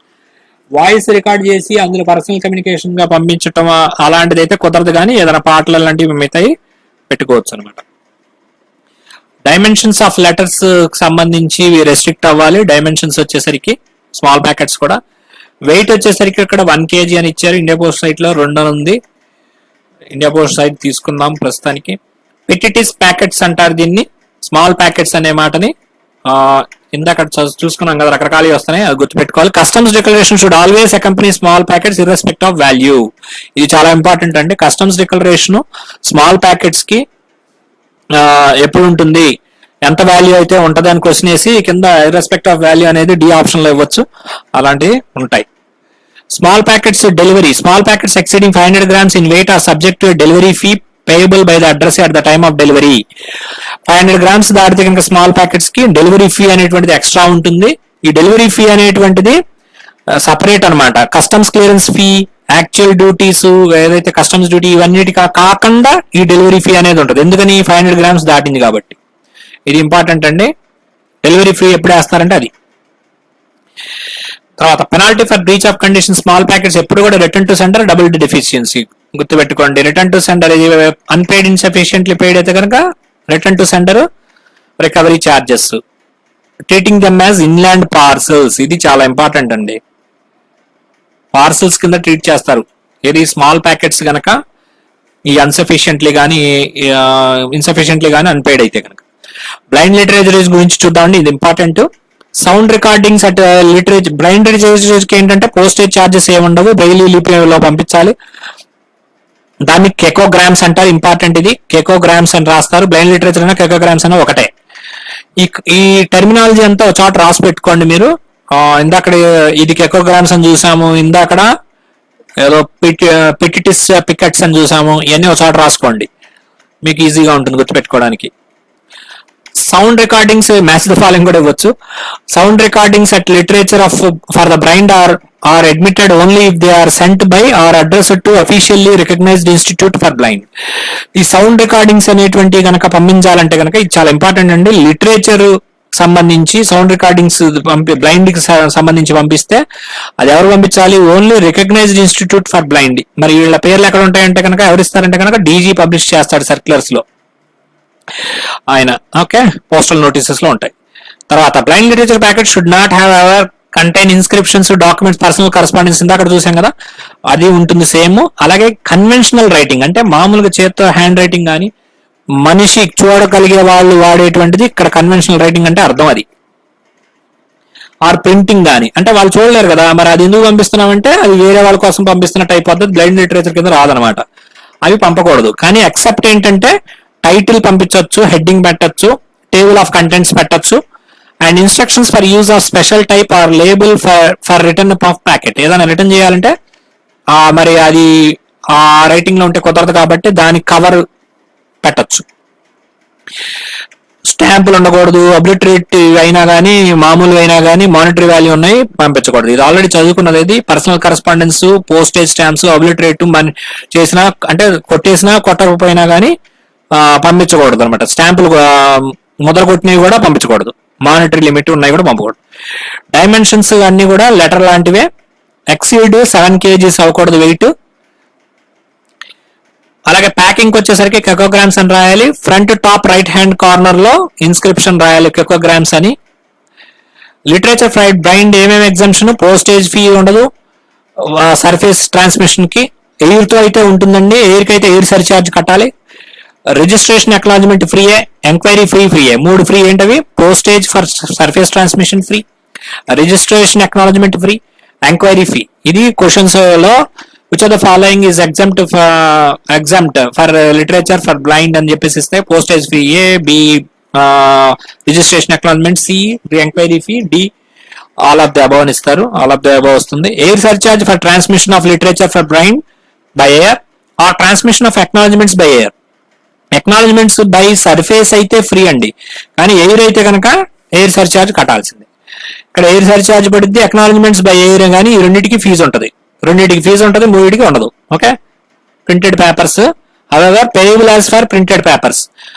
ఎట్లా ఏ rate ప్రకారం వేయాలి అంటే as printed papers. ఇది కూడా ఒక important question అండి. అది blind literature for air transmission and acknowledgement of by air will be payable as for అని ఇస్తాడనమాట. ప్రింటెడ్ పేపర్స్ అనేది గుర్తుపెట్టుకోండి. ప్రింటెడ్ పేపర్స్, ఆ స్మాల్ ప్యాకెట్స్, లెటర్స్ అని అడుగుతాడు. Printed papers. Breach of condition, blind literature packets లో ఈ చెప్పినటువంటిది బ్లైండ్ కి సంబంధించి కాకుండా మామూలు పంపించినా గానీ, ఇట్లాంటివన్నీ పంపిస్తే గనక పర్సనల్ కరెస్పాండెన్స్ ఉన్నా గానీ, పోస్టేజ్ స్టాంప్స్ ఉన్నా గానీ, ఏ కండిషన్స్ ఇన్ఫ్రింజ్ చేసినా కూడా return to sender and will be charged on delivery with letter or parcel postage at the internal postage whichever is applicable.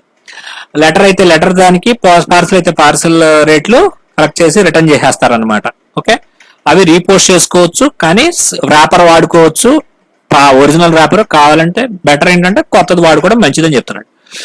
ఇప్పుడు ఇవన్నీ డిఫరెంట్ సర్వీసెస్ చూసాము. ఇప్పుడు some conditions relating to various special services in letter post లో కొన్ని special services ఉన్నాయి. Airmail అంటారు.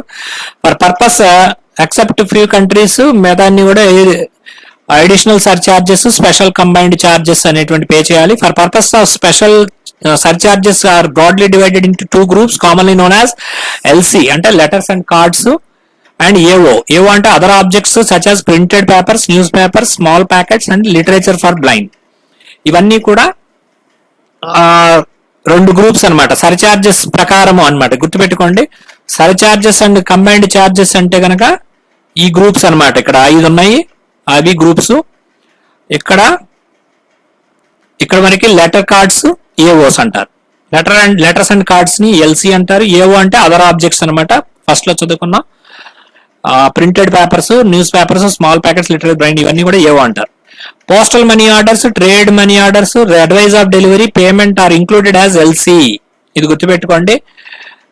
Money orders ని ఎందులో ఇంక్లూడ్ చేస్తారు? ఎల్సి కింద, లెటర్స్ అండ్ కార్డ్స్ లోనే ఇంక్లూడ్ చేస్తారు. అది గుర్తుపెట్టుకోవాలి. దేనికోసం అనమాట? సర్చార్జ్ పర్పస్ లో. For the purpose of fixing surcharges and combined charges, the countries and territories are divided into the following groups. చూడండి, ఇది ఒక గ్రూప్. ఇక్కడ జోన్లు అయితే 4 ఉన్నాయి, అది చూసి కన్ఫ్యూజ్ అవ్వకూడదు. ఇక్కడ 1, 2, 3, 4, ఇదిగోండి 5 ఇక్కడ ఉన్నాయి. Surcharges and combined charges applicable for each of groups of countries for various categories of air mail given in the appendix లో ఉన్నాయి. గుర్తుపెట్టుకోండి. Coming in to ఏరోగ్రామ్. ఏరోగ్రామ్ is a category intended for transmission exclusively by air and has no corresponding category in surface mail. Already first లో చదువుకున్నాము. ఏరోగ్రామ్ కి corresponding surface mail లో వెళ్ళేటువంటిది corresponding category అనేది లేదు. అందుకని when it is transmitted by surface for any reason it is treated as letter. పొరపాటున ఏదైనా ఏరోగ్రామ్ అయితే air ఎక్కాల్సిందే, flight ఎక్కాలి. ఎక్కపోతే కనుక సర్ఫేస్ లో వెళ్తే కనుక లెటర్ కింద ట్రీట్ చేస్తారు. అది గమ్ము చేస్తాము, ఫోల్డ్ చేస్తాం, తెలిసిందే. Maximum size of aerogramme should not exceed 110 by 220 mm. Okay, important ఇది. మినిమం ఇది automatic letter size 90 by 140, 3 grams weight, not weight more than 3 గ్రాములు మించి ఉండకూడదు. And no enclosures are allowed in the aerogram and nor anything attached to it except form of advice of delivery where applicable. ఏరోగ్రామ్ కి acknowledgement అనేది కొన్ని countries allow చేస్తాయి, అక్కడ తప్ప మిగతా చోట్ల ఏది అటాచ్ చేయడానికి వీల్లేదు. ఎంక్లోజర్స్ లోపల పెట్టడం కూడదు, అలాగే బయట అటాచ్ చేయకూడదు. Aerogrammes are subject to combined postage or cum air charges. Aerogramme not conforming to the conditions will be treated as letters. Surface లో వెళ్ళిన లెటర్ కింద ట్రీట్ చేస్తారు. ఈ కండిషన్స్ లో ఏది అన్క్లోజ్ చేసినా అటాచ్ చేసినా కూడా లెటర్ కింద ట్రీట్ చేసి రేట్ ఎక్కువ పడుతుంది. Okay, airmail letters makeup ఎలా చేస్తారనమాట? Airmail letter should bear on the left hand side of the front either special blue label, పారేవియన్ అని చెప్పేసి బై ఎయిర్ మెయిల్ అంటారు. అది చేత్తో అన్న రాయాలి, లేకపోతే స్టిక్కర్ అన్న అంటించాలి. బ్లూ స్టిక్కర్ జనరల్ గా పోస్ట్ ఆఫీస్ లో అవైలబుల్ గా ఉంటాయి. ఫారిన్ ఎయిర్ మెయిల్ ద్వారా పంపిస్తారంటే అది అంటిస్తారనమాట. Unpaid insufficiently paid air mail correspondence name and address కనుక ఉంటే కనుక return to sender deficiency and reposting చేయాలి వాళ్ళు. If the articles address name and address of the sender కనుక లేకపోతే ఇప్పుడు ఏం చేయాలన్నమాట? 75% ఆఫ్ ద సర్చార్జ్ కానీ, in case of letters, cards, aerogrammes ఈ మూడింటికి postage prepaid represents at least 75% of surcharge or 50% of combined charge. గనక ఈ రెండిట్లో ఏదన్నా కానీ ఉంటే గనక, పే చేసి ఉంటే గనక అప్పుడు అది ఫారిన్ ద్వారా ఎయిర్ ద్వారా పంపించవచ్చు. అప్పుడు మిగతాది డెఫిషియన్సీని ట్యాక్స్ చేయాలి. అది కనుక 75% కానీ 50% ఆఫ్ కంబైన్డ్ ఛార్జ్ కానీ తక్కువ ఉంటే కనుక సర్ఫేస్ ద్వారా పంపిస్తారు. ట్యాక్స్ సర్ఫేస్ రేట్ కి వేయటం జరుగుతుంది. అదే గనక అదర్ ఆర్టికల్స్, ఇది లెటర్స్ కు సంబంధించి చూసాము. లెటర్స్, కార్డ్స్, ఏరోగ్రామ్స్ కి. అదర్ ఆర్టికల్స్ అయితే గనక 75% ఉంటే గనక ఏ ద్వారా పంపిస్తారు, డెఫిషియన్సీ ట్యాక్స్ చేస్తారు. లెస్ దాన్ 75% ఉంటే అప్పుడు సర్ఫేస్ ద్వారానే వెళ్తుంది. If postage prepaid is less than 75% of surcharge and surface postage rate articles will not be forwarded. ఒకవేళ 75% ఆఫ్ సర్చార్జ్ కన్నా కానీ తక్కువ కానీ, అలాగే సర్ఫేస్ పోస్టేజ్ కన్నా కూడా తక్కువ కానీ ఉంటే గనక ఆర్టికల్స్ ని ముందుకైతే పంపించకూడదు. ఓకేనండి. ఇది సెండర్ అడ్రస్ లేని సందర్భంలో. సెండర్ అడ్రస్ ఉంటే గనక రిటర్న్ చేసి డెఫిషియన్సీ వేస్తారు అంతే. Now coming in to registration.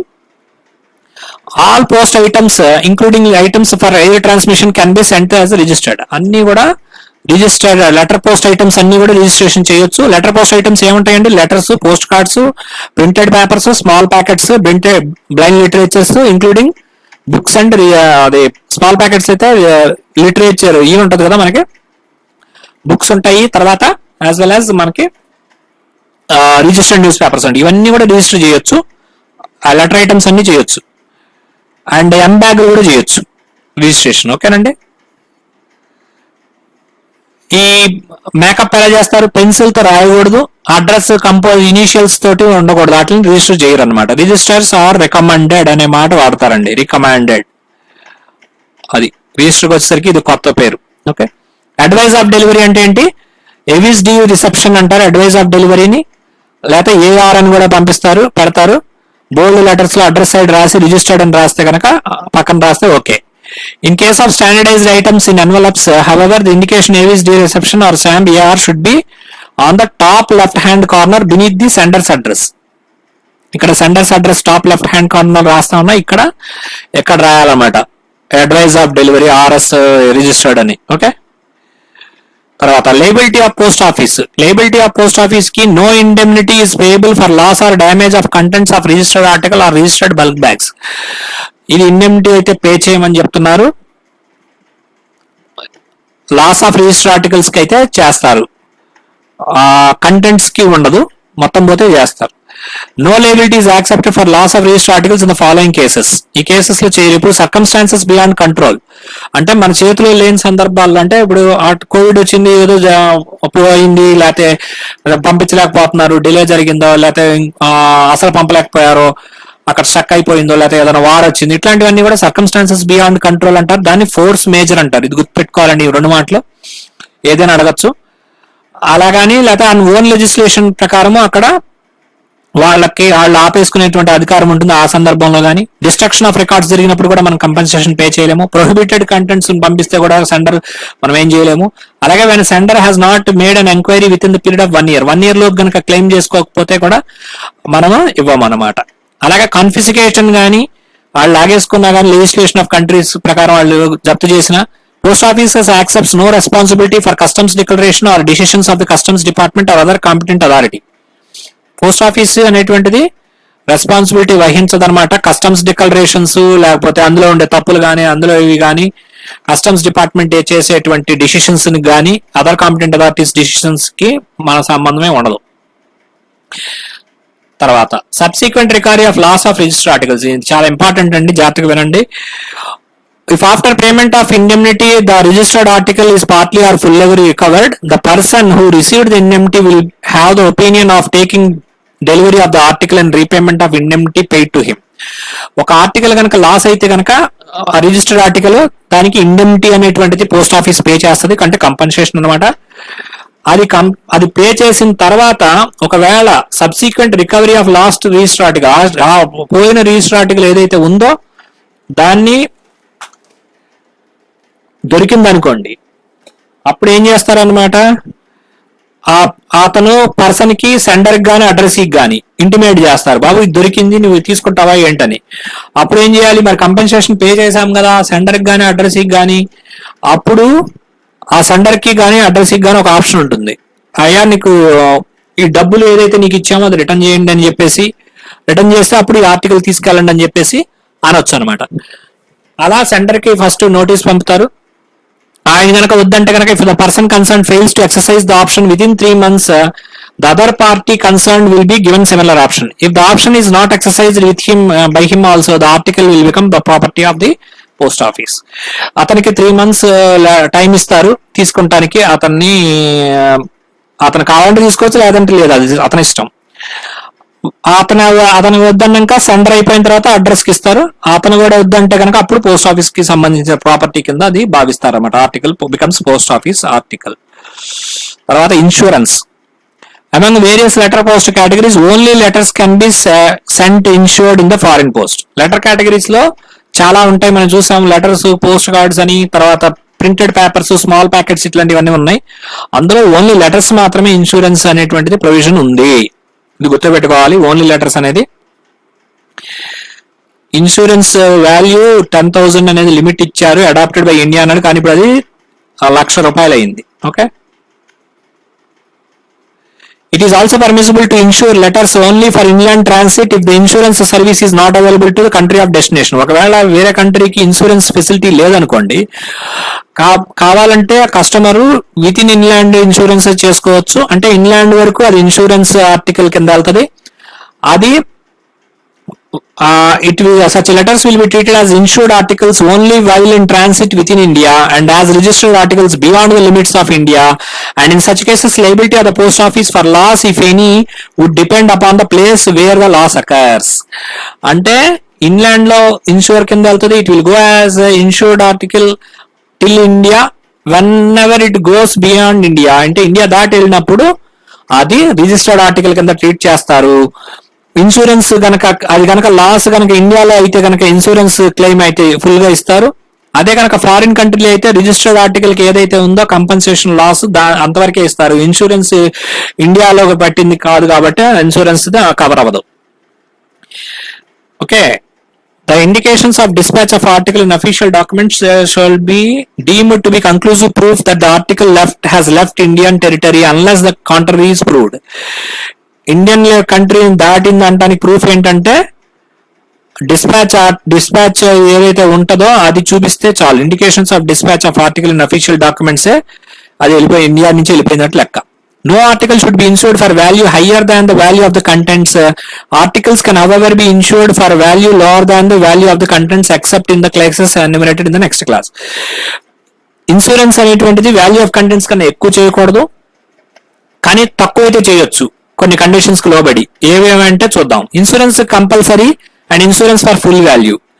Insurance compulsory అనేటువంటిది ఏమేం చేయాలన్నమాట, ఈ coin, bullion, bank notes, currency notes, any kind of securities payable to bearers, travellers, cheques, platinum, precious stones, jewelleries, articles of gold or silver, ఇవన్నీ కూడా insurance compulsory.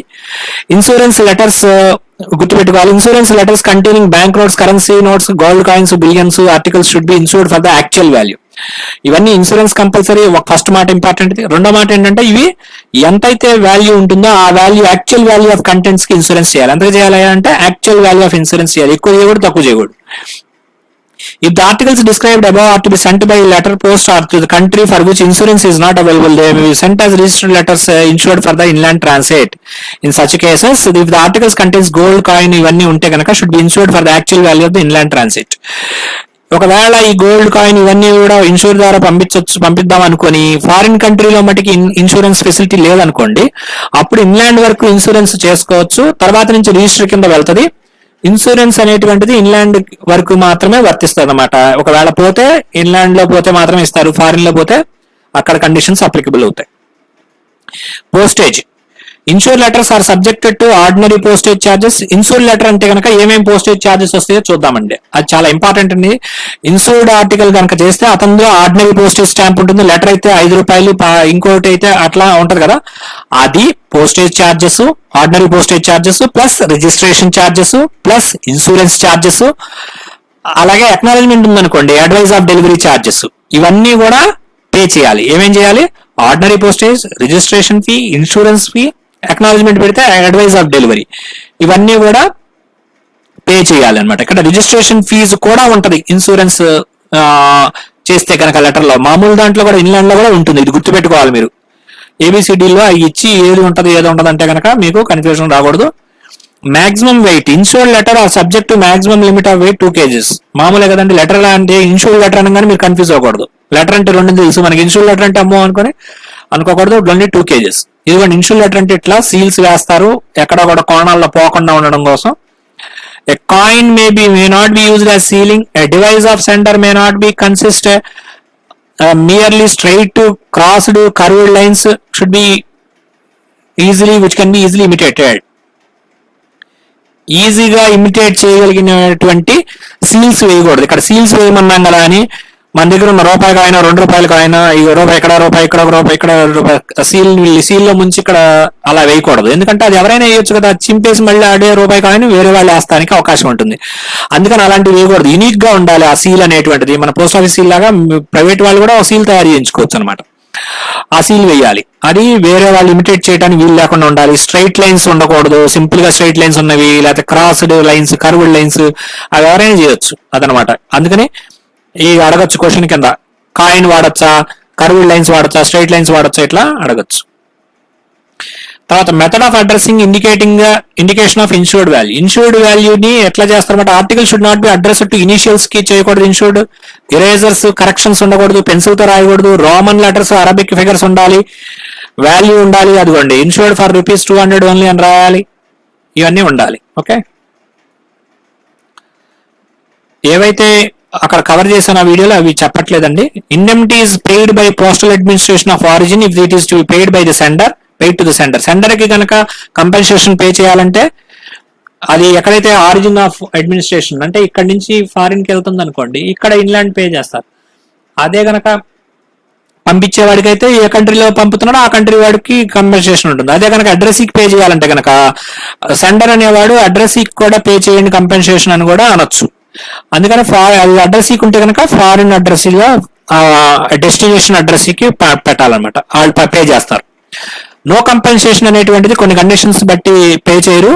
అది already చూసాం. Control force major, legislation ఉంటే, already destruct అయిపోయిన ఉంటే కనుక records, negligence of sender ద్వారా పంపించడం వల్ల ప్యాకింగ్ సరిగ్గా చేయకపోవడం వల్ల పంపించినా గానీ, ప్రొహిబిటెడ్ ఆర్టికల్స్ పంపించినా గానీ, confiscated or destroyed by the competent authority as per internal registration అయినా గానీ, ఫ్రాడ్లెంట్ గా ఇన్షూర్ చేసినా కూడా, అంటే బంగారం ఉందని చెప్తాడు, అందులో కాకి బంగారం ఉంటుంది, పంపిస్తాడు, అది ఫ్రాడ్లెంట్ ఇన్సూరెన్స్ అనమాట. వాల్యూ ఆఫ్ కంటెంట్స్ కన్నా ఎక్కువ చేసినా గానీ, అలాగే ఎంక్వైరీ విత్ ఇన్ 1 year చేసుకోకపోయినా గానీ వీటన్నిటిలోనూ కూడా కంపెన్సేషన్ అనేది పే చేయరు.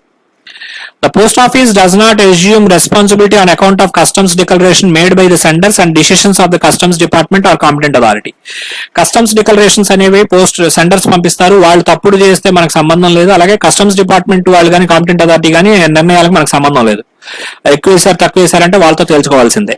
Subsequent recovery of lost insurance, ఇది కూడా ఇన్సూరెన్స్ ఇంతకు ముందే చెప్పాం కదా. ఒకవేళ after payment of compensation insurance దొరికింది అనుకోండి, less than the amount of compensation paid గనక, ఒకవేళ కంపెన్సేషన్ పే చేయాల్సిన దానికన్నా తక్కువ అయితే గనక వాల్యూ ఆఫ్ ద కంటెంట్స్ అతను మిగతాది రిఫండ్ చేయాలి. కంపెన్సేషన్ అతను డబ్బులు అతని దగ్గర వసూలు చేస్తాము, టేక్ ద ఆర్టికల్ వస్తువు తీసుకుని ఆ మిగతాది ఇచ్చేయాలి. If the fraudulent over insurance is established, action తీసుకోవాల్సి ఉంటుంది అనమాట. అతను కనుక ఎక్కువ ఇన్సూరెన్స్ చేశాడు అని వస్తువు కనుక తెలిస్తే ఎక్కువ యాక్షన్ తీసుకోవాలి. Insurance article penalty of breach of conditions అయితే విల్ నాట్ బి యాక్సెప్టెడ్ అండి, డిస్పాచ్ కి తీసుకోము. అలాగే రిటర్న్ ఒకవేళ పొరపాటున తర్వాత దొరికితే కనుక అప్పుడు return to sender as per legislation of the country, regularity దొరికిన తర్వాత ఎక్కడ దొరికితే అక్కడ. Manifestly containing objects of value of high insurance, compulsory insurance చేయాల్సిన వాటిని చేయకుండా, అంటే గోల్డ్ అవి పంపిస్తారు, ఇన్సూరెన్స్ చేయాలి చేయకుండా పంపించారనుకోండి, అప్పుడు వాటిని ఇన్సూరెన్స్ ఆర్టికల్స్ కింద ట్రీట్ చేసి పంపిస్తారు. మిగతా ఇన్సూరెన్స్ ఫీని అక్కడ వసూలు చేస్తారు ఇన్లాండ్ రేట్స్ ప్రకారం. అలాగే డిక్లేర్డ్ వాల్యూ ఆఫ్ కంటెంట్స్ ఎంత ఉందో దాని ప్రకారం ఇన్సూర్డ్ రేట్ ని, అలాగే లేకపోతే కస్టమ్స్ అథారిటీస్ ఏ వాల్యూ అయితే వేస్తారో అది విచ్ ఎవర్ ఇస్ హయ్యర్ ని వాళ్ళ దగ్గర వసూలు చేస్తారు. ఒకవేళ అతను రిఫ్యూజ్ చేశాడు అనుకోండి, the article will be return to the country of origin, country of origin కి పంపించేస్తారు. Perishable biological substances Indian council medical research వాళ్ళు పంపించవచ్చు. ఇలా అందరూ కూడా పంపించవచ్చు అనమాట. Agriculture research institute, central drug research వీళ్ళందరూ కూడా పంపించవచ్చు. Articles containing perishable biological substances are accepted only for transmission as registered items by air to the extent air mail service is available. Air mail service ఉన్నప్పుడు మాత్రమే air mail పంపించవచ్చు. లేదంటే కనుక subject to payment of postage and air surcharge for registered articles, air surcharge కూడా కట్టాలి. Infectious perishable biological substances which are infectious or reasonably suspected to be infectious to a person, a man or animal are declared infectious substances. ఏవైతే ఒక మనిషి నుంచి ఇంకో మనిషికి కానీ animal నుంచి మనిషికి కానీ ఇన్ఫెక్షన్ ట్రాన్స్మిట్ అవుద్ది అని అనుకుంటారో వాటిని పెరిషబుల్ బయాలజికల్ సబ్స్టెన్సెస్ అంటారు. ఓకే, వాటిని ఇన్ఫెక్టియస్ గా డిక్లేర్ చేస్తారు. హోల్ ఆర్గాన్స్ ని పంపించవచ్చు. తర్వాత outer box and outer wrapping if any furnished, అది diamond label black letters on white background తోటి చేయాలి ఇన్ఫెక్టియస్ సబ్స్టెన్స్ కి. ఆల్రెడీ దీని మీద ఒక వీడియో చేశాను ఈ లేబుల్స్ అన్నిటి మీద. ఎప్పుడు కూడా లెటర్స్ అన్నిటివి కూడా ఆల్వేస్ బ్లాక్ ఉంటాయి అనమాట. లేబుల్స్ యొక్క లెటర్స్ ఎప్పుడు బ్లాక్ ఉంటాయి, కానీ ఇక్కడ వైట్ బ్యాక్గ్రౌండ్ ఉంటుంది. ఎందుకంటే పసి అనేది వైట్ లో ఉంటుంది కాబట్టి అది గుర్తుపెట్టుకోండి. అట్లా ఇన్ఫెక్టియస్ సబ్స్టెన్సెస్ ని ఇలాంటి ద్వారా పంపించవచ్చు అనమాట ప్యాకింగ్ లో. Letters containing perishable non infectious biological substances కూడా పంపించవచ్చు. Violet colour non infectious perishable biological substances అయితే వైలెట్ లేబుల్ అంటూ వాడతాము. ఇదైతే ఏంటి ఇన్ఫెక్టియస్ సబ్స్టెన్స్ అయితే కనుక వైట్ లేబుల్, లెటర్స్ ఎప్పుడు కూడా బ్లాక్, ఎక్కడైనా బ్లాక్ ఎక్కడైనా బ్లాకే. ఇక్కడ లేబుల్ వచ్చేసరికి వైట్, అక్కడ లేబుల్ వచ్చేసరికి ఇక్కడ ఇన్ఫెక్టియస్ వైట్ ఉంటది, ఇక్కడ వైలెట్ వాడతాం. పెరిషబుల్ బయాలజికల్ సబ్స్టెన్సెస్ అయితే వైలెట్ వాడతాం. మ్యాట్రిక్స్ బయాలజియస్ పెరిసబుల్స్ అని రాస్తుంది. ఓకేనండి. తర్వాత ఇంకా ఏం పంపించవచ్చు అంటే alcohol, formalin, biopsy materials, blood పంపించవచ్చు. బ్లడ్ స్టెయిన్స్ క్లాత్ మీద ఉన్నటువంటి సెరలాజికల్ టెస్ట్ చేయడానికి సిఐడి వాళ్ళు డెత్ జరిగినప్పుడు స్టెయిన్స్ చేయడానికి. Brains or rabid animals, dried venoms, fungi, insects, live bacterial cultures, virus including plague, anthrax, ఏమో ఈ అంటే అనుకోకూడదు, ఈ కూడా పంపించవచ్చు. ఏది పంపించవచ్చు ఏది పంపించకూడదు కూడా క్వశ్చన్స్ రావచ్చండి. Parasites, preserved samples, blood samples of water, food material, various vaccines, sera పంపించవచ్చు. Perishable biological substances which are allowed entry into India under rules of destructive insects and pests act of 1914 or plants, parts of their of living insects, fungi. ఇది IPO 2022 లో question కింద A కింద plants, B కింద parts of live insects, fungi అని మూడు ఇచ్చి all of the ఇచ్చారు. All of the answer అనమాట. ఐపో ఎగ్జామినేషన్ లో క్వశ్చన్ ఇవ్వడం జరిగింది. No plant shall be imported into India by letter post provided. Sugar cane చేయడానికి లేదు, పంపించకూడదు. పంపించవచ్చు అనమాట షుగర్ కేన్ ఒకటి. లివింగ్ ఇన్సెక్ట్స్ లైక్ ఎగ్స్ పంపించవచ్చు. Plants are allowed entry through parcel post by air as well as by sea. కానీ lemon పంపించకూడదు. Lime, orange, grape ఇవన్నీ కూడా ప్రొహిబిటెడ్ లో వస్తాయి. కోకో కూడా ప్రొహిబిటెడే. Coffee, garlic, onion. అలాగే షుగర్ కేన్ కి, పొటాటోకి, కోకోనట్ కి, గ్రౌండ్ నట్ కి, టొబాకోకి, సన్ఫ్లవర్ సీడ్స్ కూడా ఉన్నాయి, కాటన్ సీడ్స్ కూడా ఉన్నాయి. Live fungi in culture media పంపించవచ్చు. subject to the condition that head of the division of mycology Indian Agriculture Research Institute permission ఉండాలి.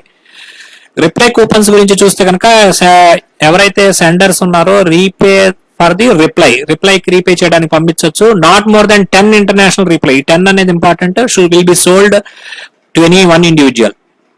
International reply coupons for exchange in any country with member of UPU. ఇవ్వండి services, different services. ఈ parcel post గురించి మిగతావంతా కూడా ఇంకొక వీడియోలో cover చేస్తాను. Thank you. Subscribe to career post.